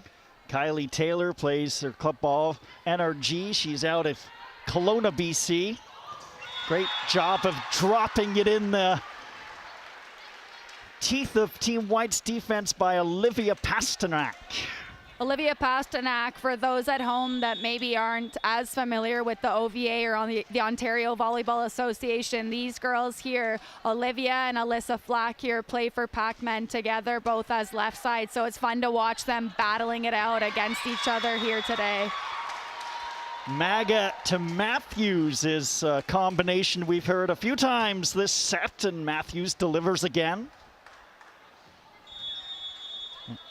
So Steve, I'm curious on your thoughts here with the question you posed to me earlier. Do you think that there's a difference between the 16U and 17U as we're underway here in set 2? I actually think the 16U so far were the more gambling type with their shots. The 17U's playing it a little bit more safer, and I'm not sure if that's tactical or whether it's just the style of play. I think it's the style of play for sure. They have a bit more experience in recognizing when they are maybe out of system or not in an ideal situation. So they might gear down a little bit. So that would be a big difference maker. So Steve, you know exactly what you're talking about. You have been doing this for a long time, my guy. I've never been accused of knowing what I'm talking about, so I'll take the compliment and run. Pasternak missing one for Team Black. Down the pipe, and the great defense in the middle. Good attempt by Signe McDermott. McKenna Gillick there, the solo block out of the middle. She's also a member of Reach, and she's a great athlete. She has a ton of hang time. She's such a good athlete that she's fun to just put the ball up slightly higher and let her go to work. That's what she does best. Avea Maga cross court to Flack, and oh, did Maga get up for the block on that one? Beautiful job. She was supported by Gillick. Avea Maga, wow, wow, wow. That is awesome. Such strong hands, perfect positioning and timing, which allow that ball, I think, to hit the ground before she hit the ground. 9-7 Team White. They've already got a 1-0 lead. Great job by Pasternak to pick her spot for Team Black. Pasternak doing a great job of kind of hitting a sharper angle there, and I'm curious to see if Team White will start to shift their block over to see if she really can get stopped in that regard. Pasternak into the net, another member of the Packman club. You can see them dotted all over both rosters here. But outstanding volleyball all across the country as Duong tried to set it up, and in the middle it was Marie-Lou Robichaud from Saint-Joly, Quebec. Maya Duong, she is small but mighty. She is also a member of Pac-Man Volleyball Club out of Mississauga here. She has a great amount of experience playing, and her volleyball IQ is quite high. At times, Pac-Man does a great job of running her out of different areas along the net when she's front row, so she can find her hitters, whether she's setting out of the middle or from position 2. It really doesn't matter. She's great at connecting with her attackers. Good attempt there as Kylie Taylor went diving across, and it looked like Wellings played the ball, or Way played the ball. Robichaud, Donahue, the libero, on the return. Back set and then just bunted over by Wasatuck. And how about Alyssa Flack? With authority and power. That is too good. Alyssa Flack, that is her bread and butter, going sharp cross court. She could hit that 10 times out of 10, and I wish there was a replay of Allie Donahue chest bumping and then being caught by Alyssa Flack. That was great to see. McDermott off the block, gets it right back for Team Black. CC McDermott was actually playing up a year this year with U18 Leaside Wildfire, and she's coming off a national championship, and she has a few of those under her belt. She has some experience playing beach volleyball as well, so she knows what she's doing under pressure, and if they ever need someone to hit a ball in a high pressure situation, I bet you they'll go to CC McDermott. Middle set for the only representative from the East Coast, Halifax's Carmen Way. We see you, Carmen Way, and you have a whole East Coast behind you, girl. You're making them proud. Alyssa Flack, DeWong, short set, middle. Donahue, great job to keep it alive. And then she gets it over. That was real power by Wasatuck. They'll set it up on the left side. Oh, way too much power. Chloe Bradley from Vancouver, BC. Chloe Bradley making an impact here in set 2. That was with some heat, girl. So we can expect to see her doing a lot more of that. Sydney McDermott from Pickering plays her club volleyball Lee side. Look at Team Black scramble and pancake and then get it over. McDermott got it over. And a big block, Bradley! Wow, that was just tremendous defense, both from a blocking standpoint to end that rally, but also from a defensive standpoint in the back row. That is so fun to watch, and on that moment of great defense, I just want to put some highlight on the one and only Ariana Lenardi, who unfortunately is unable to play today after suffering an ankle injury earlier, and you can see her on the bench over there, but she deserves to be here and she deserves to get playing time because she is so much fun to watch. Great that you brought her up, as she was wearing number 13 and the score's 13-13. Great defense here by De Gregorio, and that block is not going to stay in. Too much power from Pasternak. The fact that that ball just went flying out the end line, that is a 9-meter distance, and it went out with a lot of authority. So Olivia is absolutely hammering that ball. There's a lot of pace to that ball. Abby Wasatuck. A little bit of a misfire on that play by Alyssa Flack. 15-13 Team Black. You don't see that very often from Alyssa Flack, but we'll see where they choose to serve again, because I think that Alyssa will be able to stick a perfect pass after this. She manages it well here. Big strike by Matthews finds only the net. Team Black pulling away a little bit, 16-13. And the way the volleyball's been played this afternoon, 3-point leads are considered pulling away. Wasatuck. Donahue on the return. They'll set it up for the hard swinging Matthews. Wasatuck sets it up for Pasternak with the roll shot. Avea Maga tried to set it up and Kylie Taylor missed. Kept alive by Bradley, and we play on. Maga back set, and again great defense by Sydney McDermott. And then Matthews is blocked. Oh, Robichaud and Bradley on the D. Another big block here by Team Black. That is looking amazing. And I'm curious to see if Avea Maga will continue to go back to the right side here. They have had some success, but I want to highlight the fact that Avea does such a great job in demonstrating her court awareness. Earlier on in that rally, something that caught my attention was even when she was slightly out of system there, she knew exactly where she was on the court to allow to keep her hitters in tempo to find them right away. So we'll see if there's a bit of a misconnection in terms of what it is that these attackers are looking for to allow them to find some more success, because again, it takes a bit of time to find this connection, which I trust that they'll be able to find with one of the best setters in the country. Avea Maga is from Mount Hope, Ontario, a part of Hamilton, by the way. And so with Team Black getting a little momentum, and they're getting some momentum, Julie, from some outstanding defense and outstanding scramble play.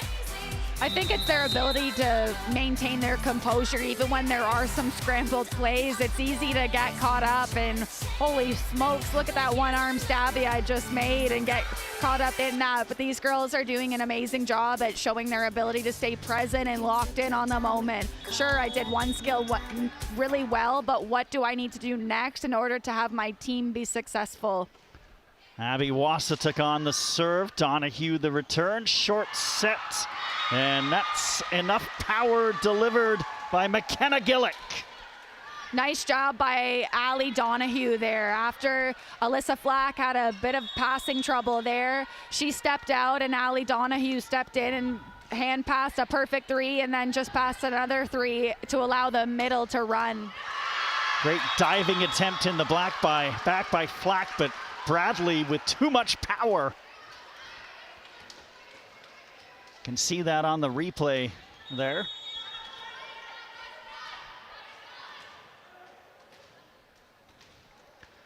So Chloe Bradley, several bounces of the ball before she floats one. Donahue, and then Maga. Oh, what clever placement by Avea Maga, who found the backcourt with just a flick of the wrist. Such a smart play by Avea there. Everybody knows she can only dump there, but instead of going into the pod or going backdoor with a short dump to position 4, she pushes it super deep to position 5 where no one was expecting it. Back set, and Bradley defended. Bradley, what a great pancake. Donahue sets it, and Flack can't complete the deal. They'll call the violation against Team White, so Team Black will get the point, 19-15. Not sure if it was a net violation or whether it was a lift in the backcourt.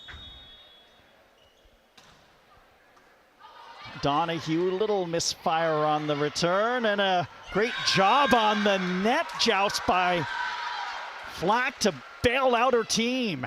A little bit of luck there by Alyssa Flack, but honestly, I want to attribute that success to her ability to have great body control. She knew exactly where she was in space. She kept it safe, knowing the set was super tight, and just knuckled the ball over using her great reach. Great cross-court serve by McKenna Gillick, but in the end, it's a clever play by Duong, I believe, in the middle, who did the job there.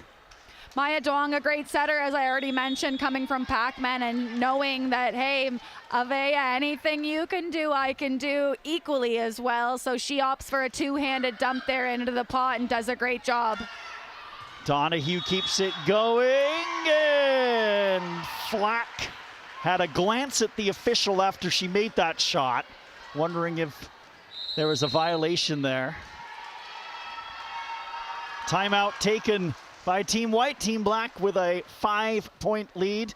Team White with a 1-0 lead here in the 17U portion of today's proceedings, and an outstanding afternoon of volleyball at this beautiful facility. We spoke about it in the first game, but worth mentioning, over 30 coaches across the country, part of the selection process for these all-Canadian teams. They look at all-star from tournament, and they look at a variety of factors. March is when first invites are sent out, May is for second, so you really are parsing through so many great volleyball players to find the best here.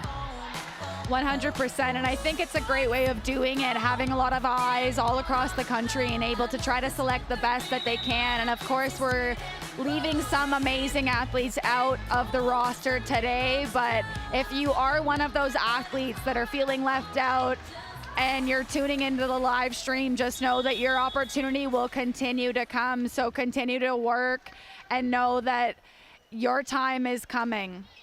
Just shows the depth of female volleyball in this country as we go back to live action after Team White comes out of the timeout. Pasternak gets it over. Maga set for Flack. And how many times has that combination been called this year? That combination will be called quite a lot in the upcoming years while the girls spend their time together at university in Oklahoma.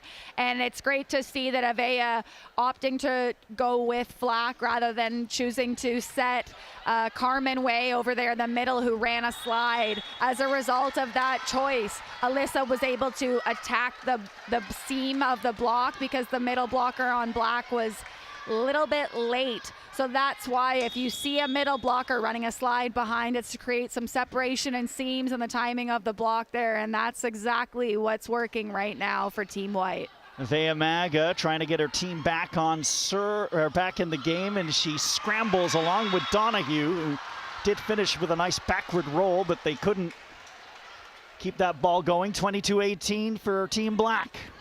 Smart tip there by CC, I believe it was, going deep into position one. Avea unfortunately had to stick her hand back as she wasn't sure if the sixth defender would be there, and that's something that you maybe wouldn't see on a team that you have a lot more experience and time playing with. But Avea wasn't sure who was behind her, so she took a chance and stuck a limb out and wasn't able to be successful. Great defense by Pasternak, and what a thunderous shot by Sydney McDermott. That is what CC does best, terminate balls when it comes her way.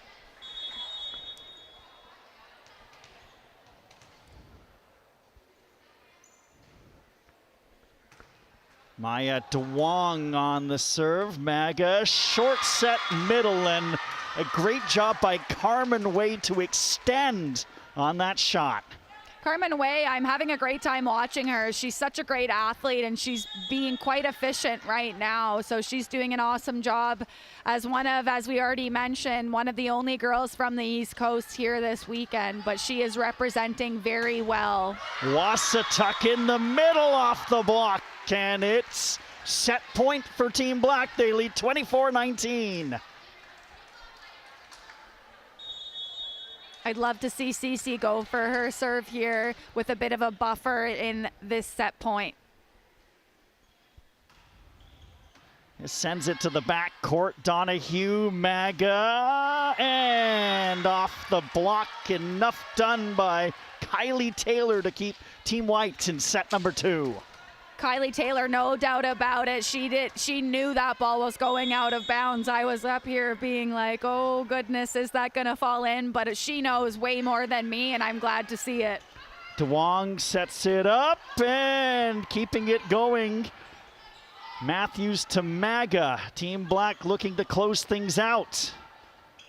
Maga sets it up, and the big hit in the middle by Taylor off the net, and we are tied up at 1 as Team Black returns the favor 25-20 in set number 2 after Team White won the set in number 1 by the same score. Yeah, I think it's great to see here that we're split right now in the first 2 sets. Regardless, we were going to be playing 4 sets to give these girls the opportunity to play, but it's nice to see that now there's something on the line for sure, that when we're going to be entering this 3rd and 4th set, that there's something on the line. It's a very competitive game, and these girls love to be performing and competing. Quick word here, beach volleyball, mentioned it a few times. I know you love the beach game and play the beach game. Different skill set for the beach game, and how does the transition work playing from indoor volleyball to the beach game and vice versa? Yes, for sure. I do have a little bit of experience on the beach, and it's fun to be back in the indoor volleyball world. As you mentioned earlier, Steve, I did spend a little bit of time playing indoor volleyball again this year, and it was funny because I felt like there were many moments where I was thinking, why are there so many people on the court? Can you get out of my way? I love you so much, but I just need a bit of space to be free. So that's definitely one big component. I think the systems are so important, of course, in beach volleyball, but also within indoor volleyball, because there really is just a small amount of space that you're responsible for covering.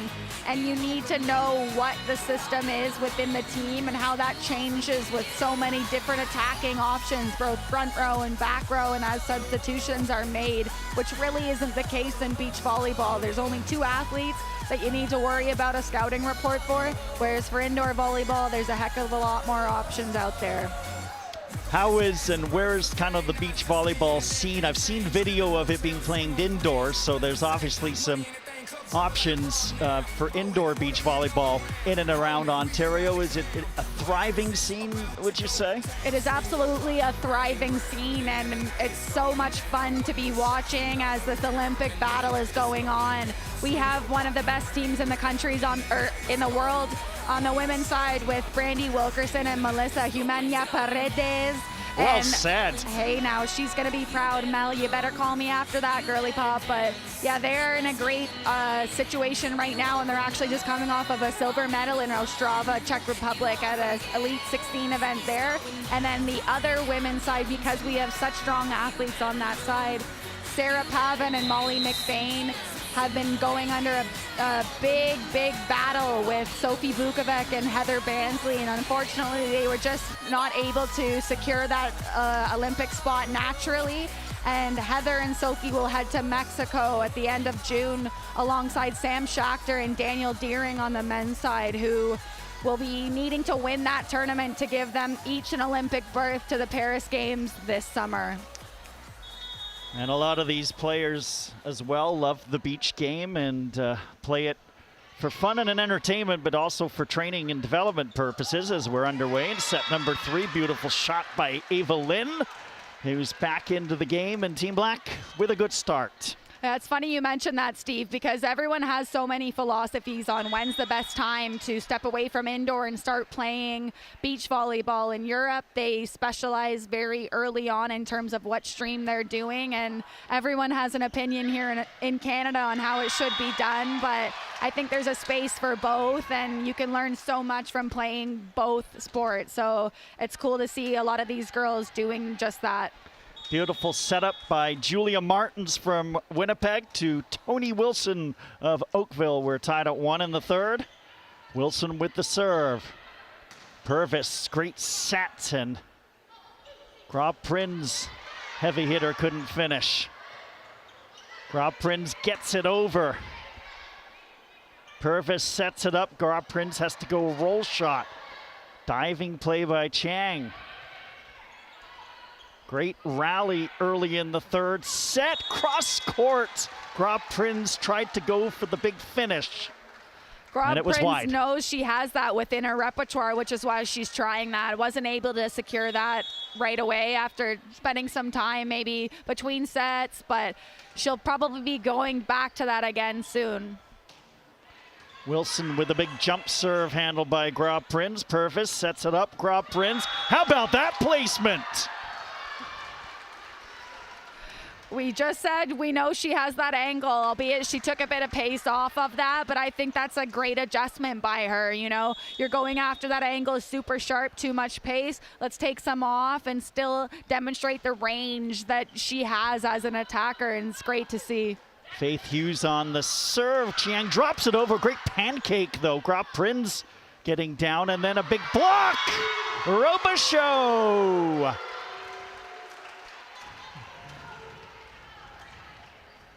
Big block indeed. I want to see if they continue to run the middle there. McKenna, she does an awesome job just hanging and attacking. So I think we'll continue to see that. Well, that serve just died at the end as Tony Wilson thought it was going long, but it just dipped and hit the middle inside the lines. Great job by Faith Hughes. Fun to watch this happening. It seems like Faith and Tony, who play on the same club team, they're having a bit of a battle right now. And as you can see, Faith has such a strong serve cross court from the position one across to position one. As I mentioned, she has won serving awards in the past, and she is serving her club teammates off the court right now. And I can guarantee she has a little devilish smile while she's doing it because she loves to compete. Outstanding scramble attempt by DeWong, but the last three serves from Faith Hughes, 2 aces and then a wild scramble point, and so it'll be a timeout taken by Team White. And how about that Faith Hughes serve? What do you see in that serve that's giving Team White so much trouble? Faith Hughes is about 6'2", and she has a very high reach. She has a lot of experience and a ton of reps doing this, which I think is a great little side note there, that here in Canada, the liberos don't serve. The middle stay in and serve, whereas in the United States in the NCAA game, the liberos actually serve. So it's really cool to see the middles serve, because as you can see in Faith Hughes right now, middles absolutely can be great servers. So she's just continuing to use her height and to put a bunch of pace and float on the serve, which is giving Tony Wilson and Athalia Duong right now a bit of a tough time. But let's see what adjustments that they make here. And so Faith Hughes out of Toronto, club volleyball at Phoenix. Much better handled by Team White, but the shot by Zabjek went long.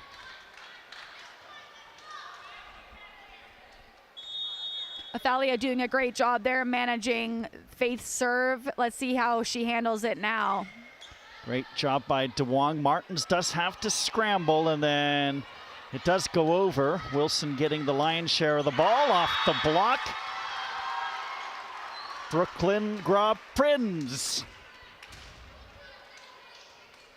This is an interesting rotation as well, because as we can see here, Julia, the setter for Team White, is in position 6, so she's pinched up. Oh, of course, right when I say that, they actually do make an adjustment. That's rare to see them bringing the middle drop back to join the serve-receive passing line. But desperate times call for desperate measures. Off the scramble point, it ended up being set up for Robichaud to finish. And this is a long and fun time at the service line for Faith Hughes as she's helped build an 8-2 lead for her team. Clips the net. Duong did well. Big block in the middle, kept alive by Team White. Zabjek gets it over. Purvis back set to the lefty Bell. Martins keeps it going. Purvis, middle set, and just wide. They appeal for hands. It was Robichaud who tried to place it, but just missed. Unlucky there. I like middles attacking those deep corner options. Often middles think they need to just crush the ball straight down, but you know, there's many attacking options as middles. Deep corner, tees, into the pot. So it's cool to see these girls really trying to go for all spots on the court. Sydney Bell cross court off the block, and the serve will go right back to Team Black on the side out. And Bell will serve. I want to see Team White attacking this pass here after having some shaky passing with the serving of Faith Hughes. And sometimes we can allow our minds to wander and have one serving athlete, or as a passer have one server enter our minds, but we need to reset and know that we have a new server here, and it's a great opportunity to stay locked in and be aggressive with our passing. Now Sydney Bell booms a couple of serves to put Team White on their heels. Great scramble by Alethea Duong, and is that alive still? Taylor, and over it goes courtesy of Chang. Purvis. Oh, what a job by Purvis. Nobody in the building knew what she was going to do until the last second. Purvis throws that dump down with authority. That was a very wicked, wicked dump. She knew exactly what she was doing there, going for the kill. Sent long by Sydney Bell. 11-4 though, Team Black in full control. We haven't had a discrepancy between any of the teams all afternoon long like this. So let's see if Team White can start the comeback. Bell gets it over. Purvis set up, and Chang can't finish. Purvis again. Very clever placement. It's working for Purvis right now. I'm curious to see what the conversation is between the blockers here. Are they wanting the blockers to block that dump, or were they wanting the back row athletes to try and defend and pick that dump up? Grob Prins on the serve. Power serve again. Martins just flicks it over. Purvis sets it up, and Lynn, oh, she found a gap in the back and placed it beautifully. Eva Lynn doing a great job there of elevating and attacking the line, as she's famously known for. Timeout called by Team White as Team Black is threatening to run away with set number 3. They lead 13-4. Power serving has been a big reason for it. For sure, I agree with that statement completely. I think that's the big difference maker right now, is just the ability to manage the serve. As I was alluding to earlier, after that big run of, I'm not sure how many serves it was that Faith Hughes gave, but it was quite a number. I think that the serve receivers now may have let that affect them. But with that being said, they have a ton of experience and know that they have it within them to work their magic and work their way out of that. And that's what it takes at the highest level. Of course, they're all going to make mistakes. We're all going to make mistakes. But how quickly can you bounce back and demonstrate your mental toughness? Pretty cliche to say, but maybe the message in Team White's huddle is, well, you can't get 9 points back all at once. Unless they do something really cool. No, I'm just kidding. You can't. So let's just try and chip away at it one at a time. We'll see what happens here. We know in this sport that momentum swings are massive and anything can happen. Martin sets it up. Great defense by Team Black as Lynn got up with Robichaud. And Lynn defending, Robichaud scrambling, and Lynn, nice job to get it to the back court. Martins with a set, into the net it goes.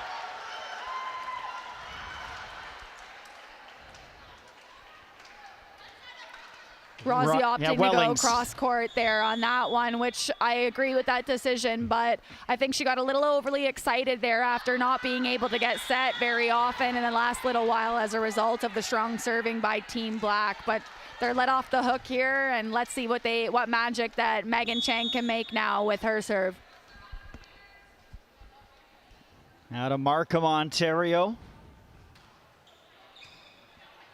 Di Gregorio did well. Lynn put it down, and Wilson cross court, tough shot. Set up now again for Lynn. She goes cross court. And Duong did well, and Grob Prins defending the hard Taylor hit. Over it goes, courtesy of Lynn. Team Black, opportunity, Wilson, and Di Gregorio is there. Martins, Bell there, Purvis. Down the pipe, Grob Prins, long rally, and it's Team Black getting all the breaks in set number 3. Team Black is putting on a defensive clinic right now. Tony Wilson has one of the strongest shoulders and arm swings in this game of volleyball at this level, and she's hitting all angles right now, line, seam, as well as sharper cross court, and Team Black is doing a great job of picking them up. Robichaux on the serve. Wilson, the big hit, more good defense. But Team White gets the point. Great job by Rossi there of just sealing the net and owning the net in transition on that overpass. That's exactly what you want your middle blocker to do. When you see a tight ball coming, own the net and flush it, meaning take the ball and push your hands down in a blocking motion to one side.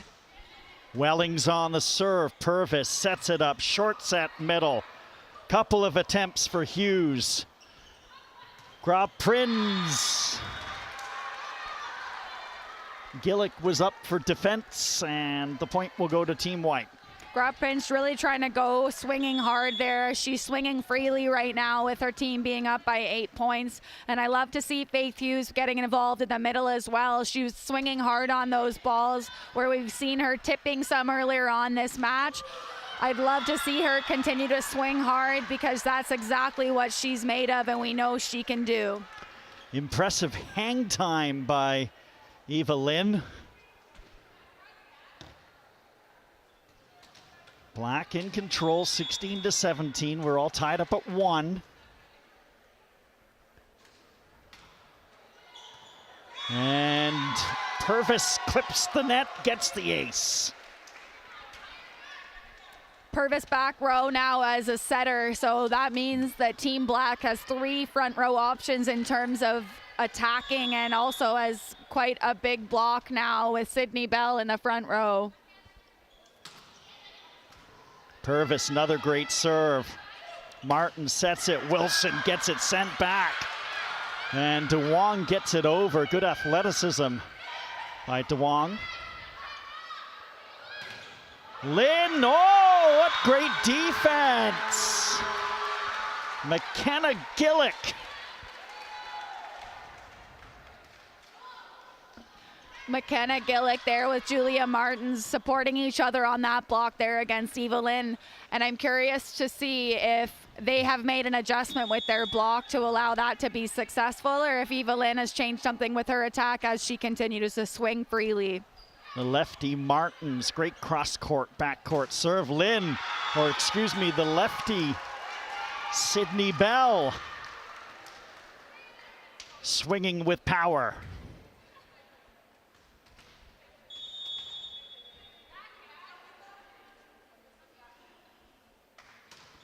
Eva Lynn just drifted it a little bit long.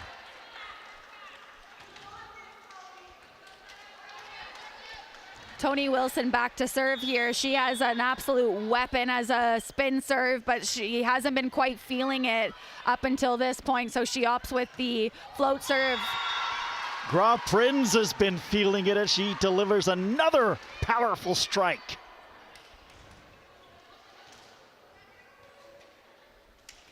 Faith Hughes, who did some damage previously in this set with her serve. Let's see what she does now.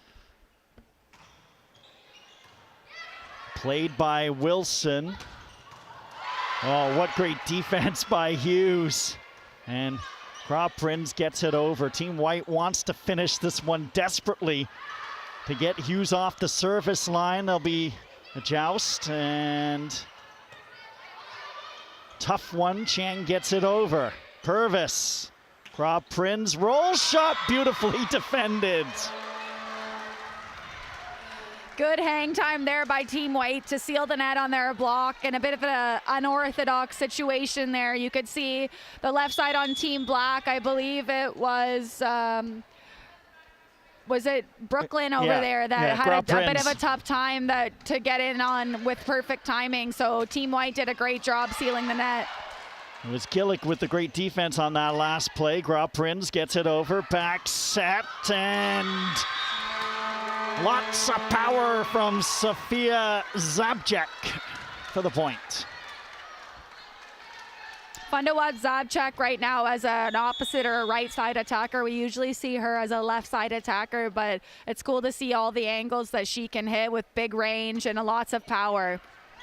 Gillick sends it long. There was a thought maybe that Lim was going to play it, and then she ducked out of the way. Sydney Bell from Orleans, Ontario, plays with the Mavericks. Lefty Wilson sends it straight up in the air. And a misfire from Chiang. I'm not sure if the jump was off or she hit the ball too low, but regardless. No problem at all. We know that she's going to bounce back quickly after that. And let me tell you, sometimes these lights in these big gyms are quite bright and it might look odd from the outside, but when you're the athlete trying to swing on the ball and you're going in blind with a bright light, it's tough to get a good connection on the ball. Net joust between Zabjek and Grob Prins is won by Zabjek for Team White. With Sydney Bell just finishing up a serving run there, that means that we now have front row setter on Team Black here, who when we've had some success by Purvis with the dump. Let's see if she continues to implement that into her setting strategy. Martin's back set, 1 foot takeoff. Wellings.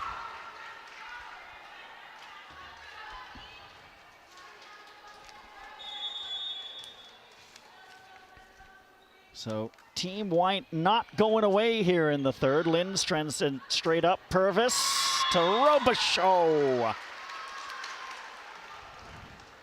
Robichaud doing a fantastic job there of staying high and hitting hard off of hands. She might have seen Rozzy there with presenting a strong block in the middle, but she's staying high and continuing to challenge that middle blocker. That's a go big or go home hit by Chang. And it goes long and 2 points away from a 2-set-to-1 lead. Team Black, they're up and in full control of set number 3, 23-13. It's interesting to note that if you take a look at the two benches here and watch the coaching staff, knowing that these athletes are splitting their playing time in these first 4 sets here, these coaches are, you know, we'll say a little bit more emotionally stable in this situation. Normally you'd see them maybe standing up, trying to get a little bit more involved, but they're demonstrating their trust in these athletes right now to figure it out and just find the joy in the sport. Well, Wilson's figured it out as she was set up by Julia Martins.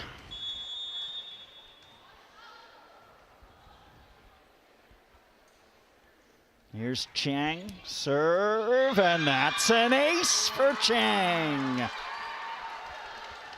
It's the magic of Megan there with a tough serve that just drops out.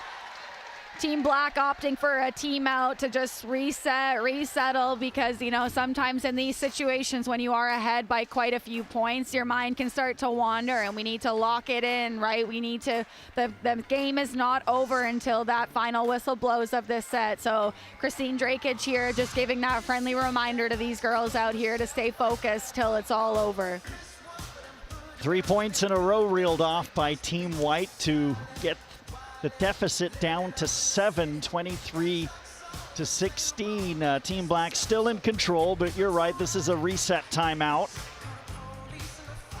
I love to watch Dustin Reed in timeouts because, as we said, I do have a bit of experience being in a huddle with him under pressure moments, and you can see him, he's smiling, he's always trying to stay positive with these girls, and he does a great job of bringing humor into his coaching style while still being able to relay a strong message, and that's something that I think he does better than any other coach that I've ever worked with, is his ability to lighten the mood while still connecting with the athletes and knowing what needs to be done and communicate that effectively. So Megan Chang back on serve. Team White trailing by 7, and it sails just long, so set points. And then some for Team Black, and they'll turn to Robichaud from Saint-Joly, Quebec.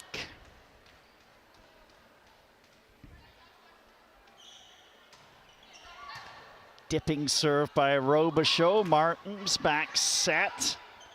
Way denied. They'll go to the left side. Wilson denied. Well, it was Hughes who got in there and finished the job. Team Black wins 25-16 in the third and take a 2-1 lead. For sure, although that does seem like quite a big gap on the scoreboard there. At any given point, this could flip as we enter into set 4.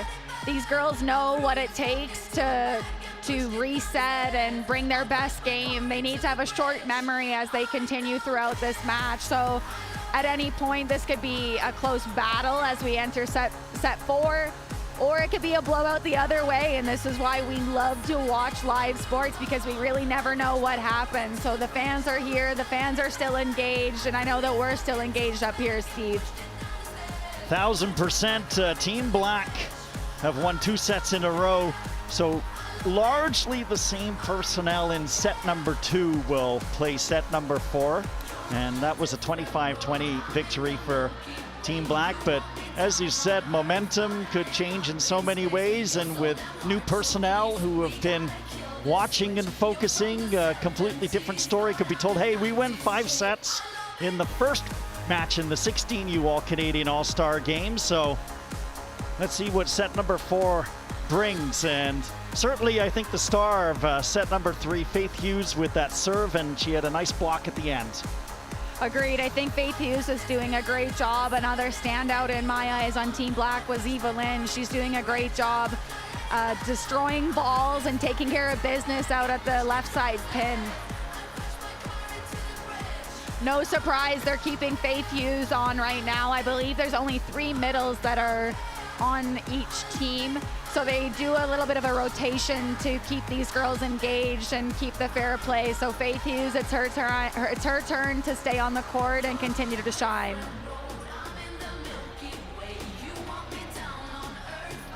So let's get ready for set number 4.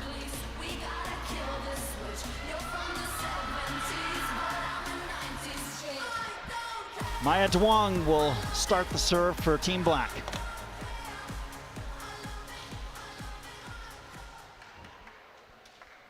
Another chest bump for Ali Donahue as she enters the court for this set 4. She is such a special and talented athlete. I've never seen anything like it. She caught my eye a number of years ago when she was playing for Leaside. I will never forget when I first saw her. She's such a ray of light. She's so connected with her teammates, so positive as she makes a great dig there. She's not just a great personality, she's also a very talented athlete, as she'll be heading to Duke as she's committed there in a couple of years. The great personality might come from who her father is. But she's an outstanding player, and you can see she's bouncing around the court, both with her teammates and playing the ball, as she's going to do right now with a set on the right side. And great job by Alyssa Flack. What a set by Donahue.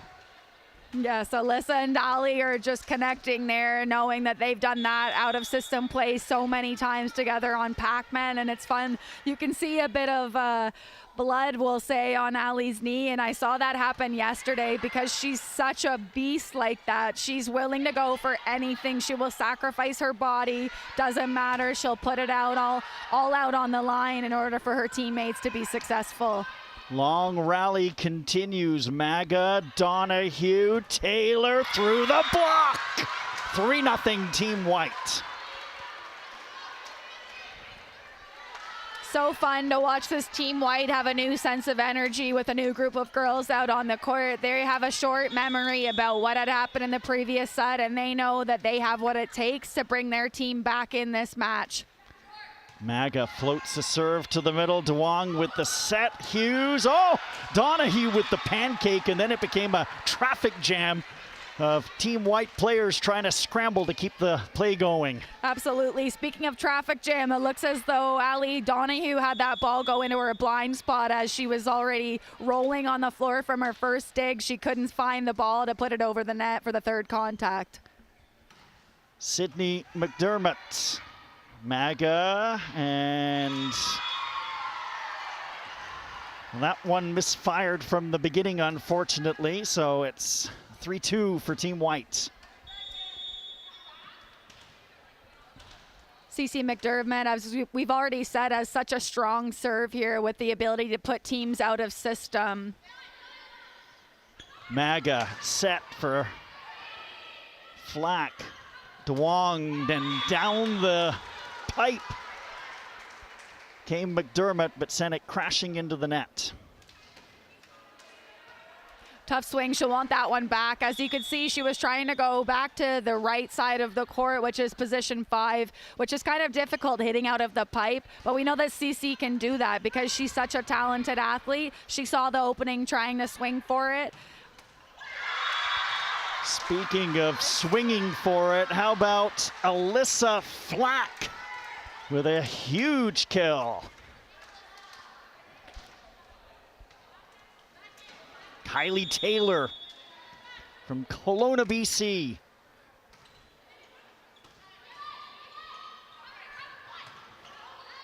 And an unusual cross-court shot by Bradley. I'm not sure if that was by design or misfired, but whatever, it worked. Oh, we'll give her some credit. She absolutely meant to do that. And if she can do that 100% of the time, she would score 100% of the time because that is quite a difficult angle to hit. Hughes back on the serve, and Matthews off the block. Big swing by Emerson Matthews there, doing a great job putting all her power into that block here, or that attack here. And as you can see here, Alyssa Flack, number 9, she's often playing left side and she's playing right side in this set here. So I'm interested to see how her attacking angles change and how strong of a blocker she is while on the right side. Set up for Pasternak. Oh, what a diving play by Wellings.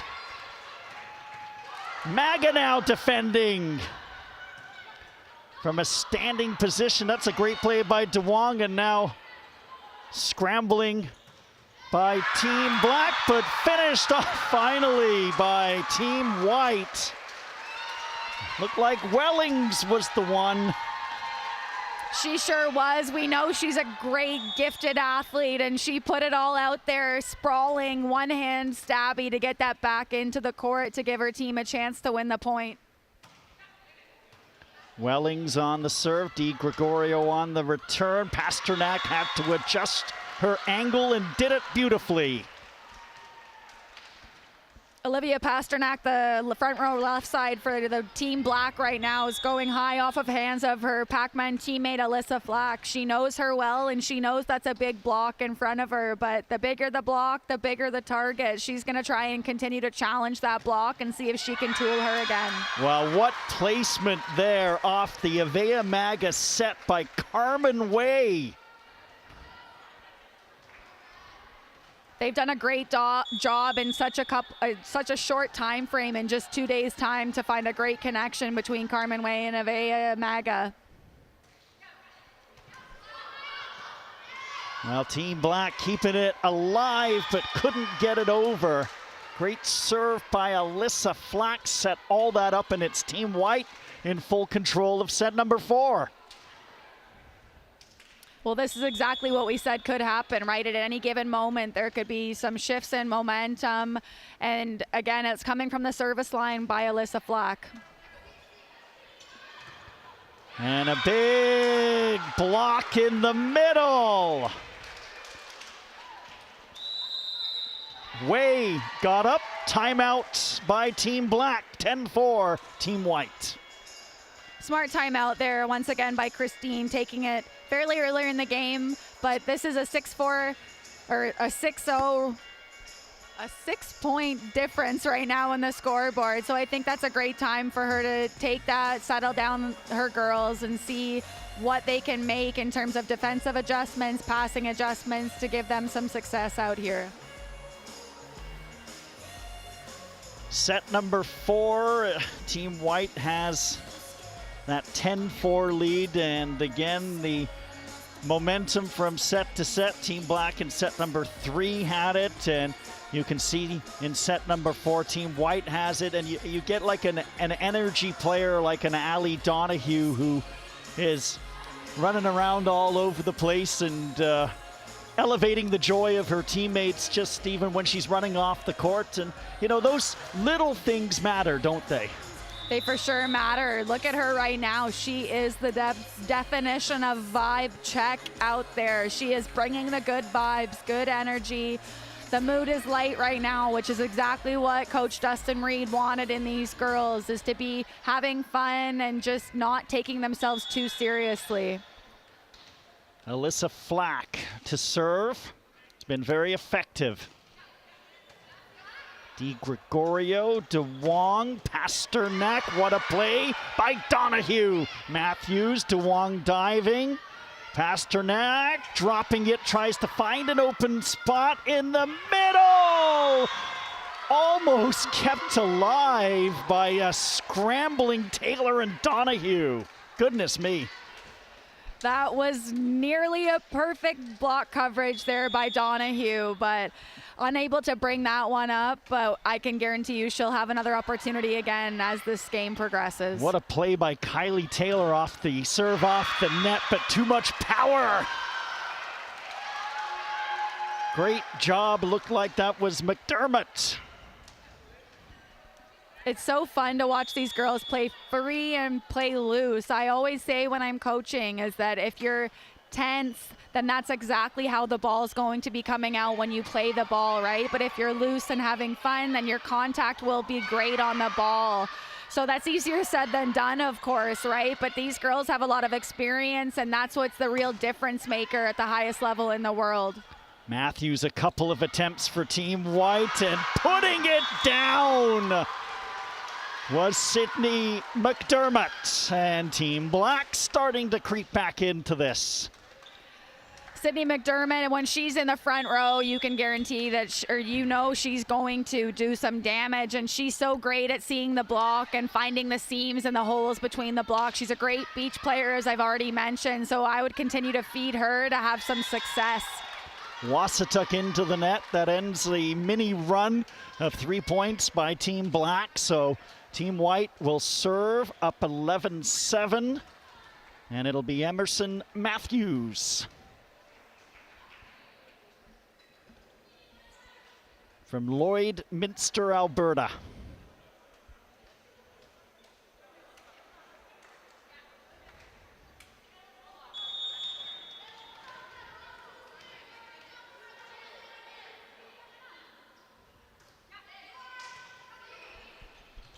Duong back set, Bradley. Taylor swinging, Pasternak there. It was tough placement for Duong, but somehow she was able to make the point work. One, underrated skill that I would say, and I like to preach when coaching once again, is the figure out ability. I don't think that's a real word, and if it's not, it should be. It's just sometimes you're put in these certain situations and you need to be able to figure it out. How can you best perform in that moment given the cards that you're given? Maga cross court and rare misfire from her. Another point for Team Black. Let's go with improvisation as well as figure out ability. I'm sticking with figure out ability, and if I can trademark that, let's make it happen. Someone call me, get a lawyer. Webster's word of the year, take note. We've got a contender. Wasatuck on the serve. Big block at the net. Again, well defended, and the violation against Team White, and all of a sudden, it's 11-10. Team White's had their 6-point lead cut down to 1. Absolutely bananas, but hey, we knew that could happen when you chunk small things together and look for quality. Unfortunate there that Taylor seemed to get caught up in the net with a bit of a tighter out-of-system set, and her follow-through, her beautiful fingernails may have kind of got caught up in the net there. Wasatuck goes long on the serve.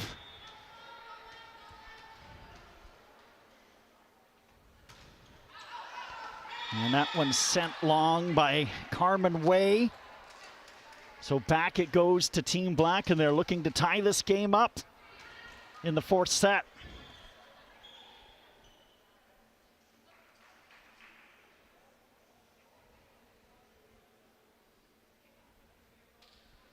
So for folks at home just wondering why there's a bit of a pause right now, I believe it's because, as I kind of alluded to earlier, is that Allie Donahue does have a bit of blood on her knee pad right now, which based on the rule books, you're not able to play with blood on the court. But if we can, do we have footage of Allie? Oh yeah, there we go now. We can see her right now. She's just like, take my knee pad off. I don't need one, right? That's what she's all about. She's such a beast, as I said, and she doesn't care about wearing knee pads. She just wants to get out there. She's getting fresh ones anyways.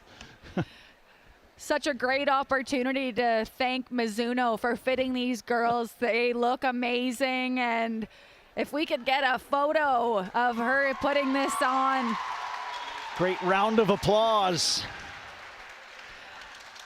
Love to see it. She continues to have a smile on her face even when there's blood pouring down her knee. She's just happy to be out here and having fun with her girls.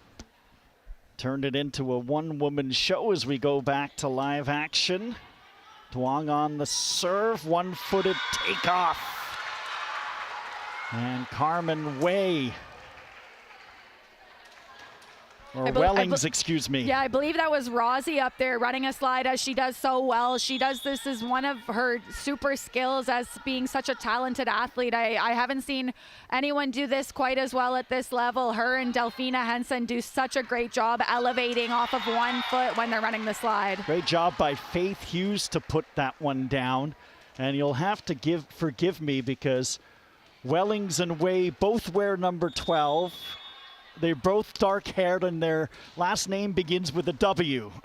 The only reason why I can keep them separate is that I've coached against Rosie for a couple of years now, so I have her. She's living rent-free in my mind because she's such an all-star. Well, I'm going to let you figure it out for the rest of the match then. As we go across, Flack, big, powerful strike from the left side with the right hand. So interesting, Alyssa Flack. As we know, she has, you know, every single angle you could have in the sport of volleyball when she's attacking, but she does such a great job of going sharp opposite tee cross court and then going deeper into that cross court 5 angle, which makes it really hard to defend. Donahue, great play off a Pasternak smash, and over it goes. McDermott to Wong, back set, Bradley, Maga perfectly positioned. Donahue sets it up, and that one is going long from Flack. Tough one from her there. As I said, she doesn't usually play on the right side there, so she doesn't quite have that calibrated yet. But if we do happen to go to a 5th set here, I bet you that she won't make that mistake again as she continues to figure it out. So Faith Hughes was a difference maker in set number 3, but not so far in set number 4 as Team White gets her off the service line. Wellings looked like she dropped it in. Yeah, Rosie doing an awesome job there of demonstrating her court awareness there and having some hang time, seeing that there's a hole in the pot for her to tip to, so she can do it all, big swings and also great placement shots as well. You see what I did there? I said it looked like Wellings, and then I was looking for you to bail me out if I was right or wrong. No, I have all the trust in the world in you, Steve. You know what you're doing. You're the expert here. Great block by Way there. Yeah, Carmen Way right in the middle. Team White trying to stretch this one to the max. They've got a 16-13 lead in the 4th.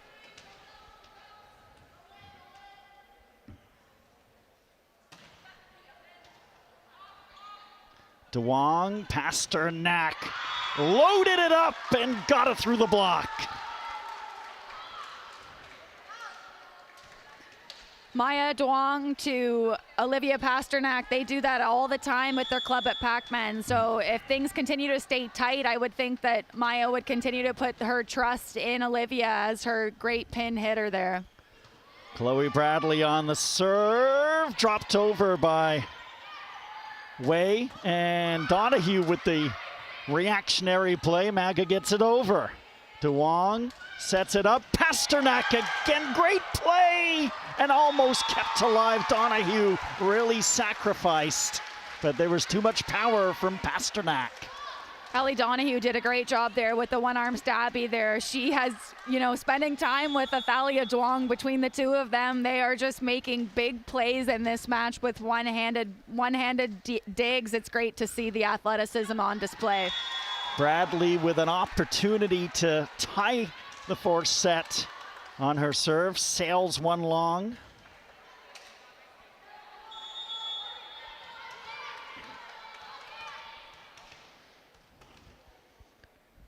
We come into a critical juncture here of set number 4. Flack on the serve.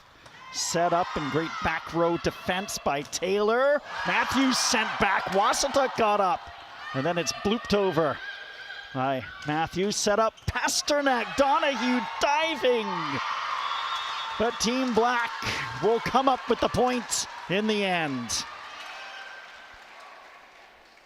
Team Black, wow, way to get away with that one. They put up such a great block, and somehow it was covered by, I believe it was Ellie Donahue on that.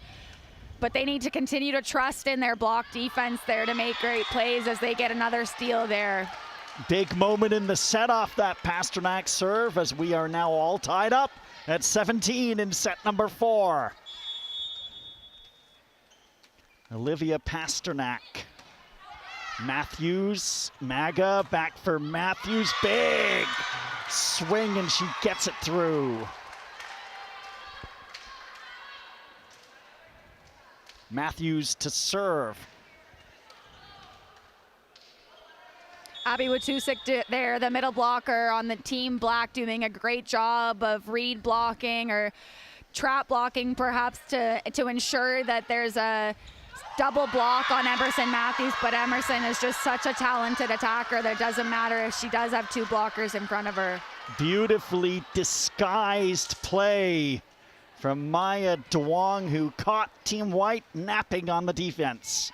I love to see the creativity with the setter dumps amongst all four setters here today. Some are opting for the two-handed push dump. Some are going backdoor short to position 4. And as we saw earlier, Avea going with a deeper dump. So it's cool to see how many options they have and to see them creative. Hughes gets it through the defense off the block. And guess what? Team Black with a 19-18 lead in set number 4.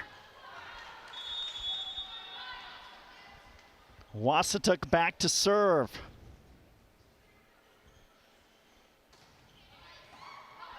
Donahue had trouble with that serve, and it's a 2-point lead for Team Black. Timeout coming. Yep, absolutely. That's a bit of a momentum shift there. And I think that's a great timeout by the coaches, again, to give the girls a chance to settle down. Sometimes when we're caught up in the moment, it's really hard to gain perspective as to what's actually going on. And you sometimes feel like things start going a bit faster than they're actually going in reality. So it's really great to get some guidance from your coaches, lean on your teammates, and maybe just have a laugh with some of the girls over there. As you can see right now, Delaney is giving some great guidance to the girls, and he's been in this situation a number of times. He's had some great historic comeback victories with his girls at Brock University over the past couple of years. So there's some great experience and leadership coming off the bench of the coaching staff in Dustin Reed, Steve Delaney, Brett Haggerty, and Carly Im over there on Team White. Brett Haggerty, a star at Queens. Carly Im, a TMU grad. Yeah, it's fun. Carly Im is such an interesting and an inspiring woman. She played at TMU a number of years ago and just joined the coaching staff. I think it was last year, so this is her second year with the TMU squad as we approach this next season, and she fits in so well with the girls. She's incredible. That was hit long. Team White will appeal for hands, and they will not get that appeal. And Steve Delaney's looking for a little clarification by the officials, so the point will go to Team Black. 21-18, they lead. Wassetuck on the serve, floats one. Maga sets it up. Taylor, great reaction. Wassetuck to Wong, and oh, what a clever shot. Sydney McDermott. CC McDermott, wow, that's such an awesome play by you, knowing that you've been bringing so much heat and so much pace. The defenders are dug in that tip to the pot, no one was even coming close to that. Another timeout here. They need to all be burned at this point, Steve. 3 points away from victory are Team Black with a 22-18. They really have flipped the script here in the fourth set. It was 10-4 for Team White. They were looking good. And you have what we would call anchor players, but I mean that in a positive way. Players that you rely on and you look to when you need to get that spark. Olivia Pasternak been one of those players for Team Black. Yes, she absolutely has been, but CC McDermott is also doing a fantastic job, and both offensively and defensively, she's been getting involved, but both those left sides, both Olivia Pasternak as well as CC McDermott know what they're doing and know what it takes to bring their team back into matches anytime they're down. But with the pedigree on the court with Team White, plenty of fight left for them. Wasatuk the serve into the net, and that's exactly what Team White was looking for. Dustin Reed with a nice fist pump there, just being like, that is a coach's point there after that timeout. Carmen Way on the serve, and she delivers an ace. And well, don't roll the credits. If we've learned anything today, the credits shall not yet roll, Steve. Way, another serve. Handled by Pasternak. Dropped over by McDermott. Let's see what Taylor does. Di Gregorio, Duong, McDermott off the block. Yeah, McDermott is just coming alive even more than she already was. That's what she does under pressure. She wants to be set every time, and I'm curious to see if Rosie, the middle blocker on Team White, will just be going with her right now and leaving the other athletes one-on-one or one-on-none to try to stop CC. Duong into the net, Maga to serve. And they're almost out of runway for Team White. Margin of error is scant, 23-21. Vea Maga drops one in. Duong across. Maga defending well off that Chloe Bradley hit, and the shot goes wide. Match point for Team Black. McDermott to serve.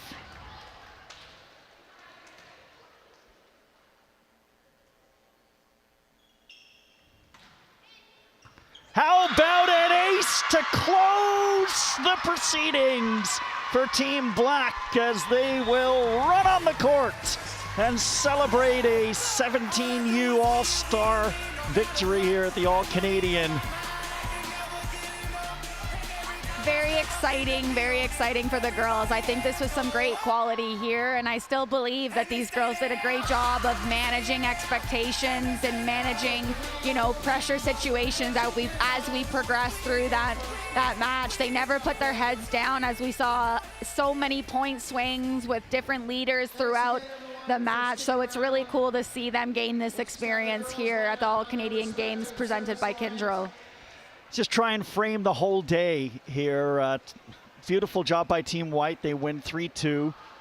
Team Black wins the second one 3-1, but we'll push the results aside and talk about, as you said, the other experiences that these outstanding players, and you give them something special, and you're talking about players who play a lot of tournaments, a lot of games, a lot of high pressure, but I think they really enjoyed themselves here today. I think they did too, and you know what? It's super interesting as I'm reflecting back on this, that these girls aren't used to playing in different supporting roles at times. At times at their club teams, they're known for being the all-stars or the go-to player, but here with such a talented group of girls, there's opportunity for everyone to play both leader and follower and student and teacher, and I think the girls did a great job with allowing others to be super successful and allowing others to shine. As we can see here, Team Black is getting their 17U champs banner. That's well deserved.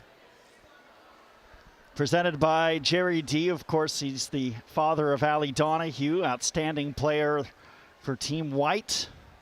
And Jerry's done a ton of work here to ensure these athletes have a fantastic experience. He said all afternoon long, and we'll listen to some of his words here. He's just directing players to the various pictures. He said all game long, all last couple days, is he just wants the exposure for the players and wants to see them all at the next level. No, Jerry's amazing, and he brought me kind of on to help him out with this event over the last couple weeks and months, and it's truly remarkable to see him give back to the community with 3 children involved in the sport, and he knows which direction this sport is heading. So, you know, we want to continue to grow this event in particular in the coming years. So if you want to be involved in this event, or if you know someone who wants to be involved in this event in the coming years, please don't hesitate to reach out.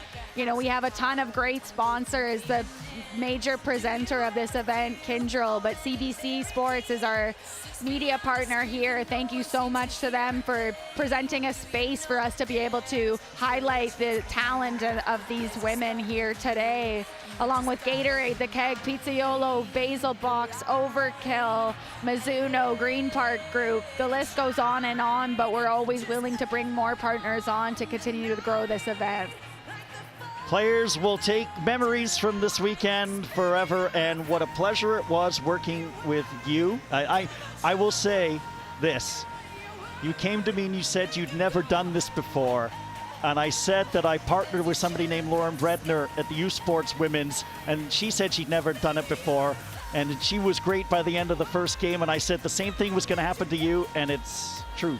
Outstanding work. Thank you. Thank you, Steve. It's been a pleasure, and I appreciate you staying patient with me, because I don't know who gave me a mic, but hey, I'm happy that they did, because I have had an absolute blast today. So thanks again, Steve. Appreciate you. Get the sense it won't be your last time holding a microphone. At least I hope so, and hope we'll see each other down the road as well. You can't get rid of me now, folks. I'm here to stay. All right, that'll wrap it up here from the Goldring Center at the University of Toronto. What an afternoon of volleyball here. 16U went 5 sets, 17U went 4 sets. A win for Team White in the 16U, a win for Team Black in the 17U. For Julie Gordon, all of our crew here, Jerry D, who set this up, and all of the great sponsors that helped get us to this spot, Steve Clark signing off, saying good afternoon from the University of Toronto. You've been watching All-Canadian, All-Star 16U, 17U volleyball on CBC Sports.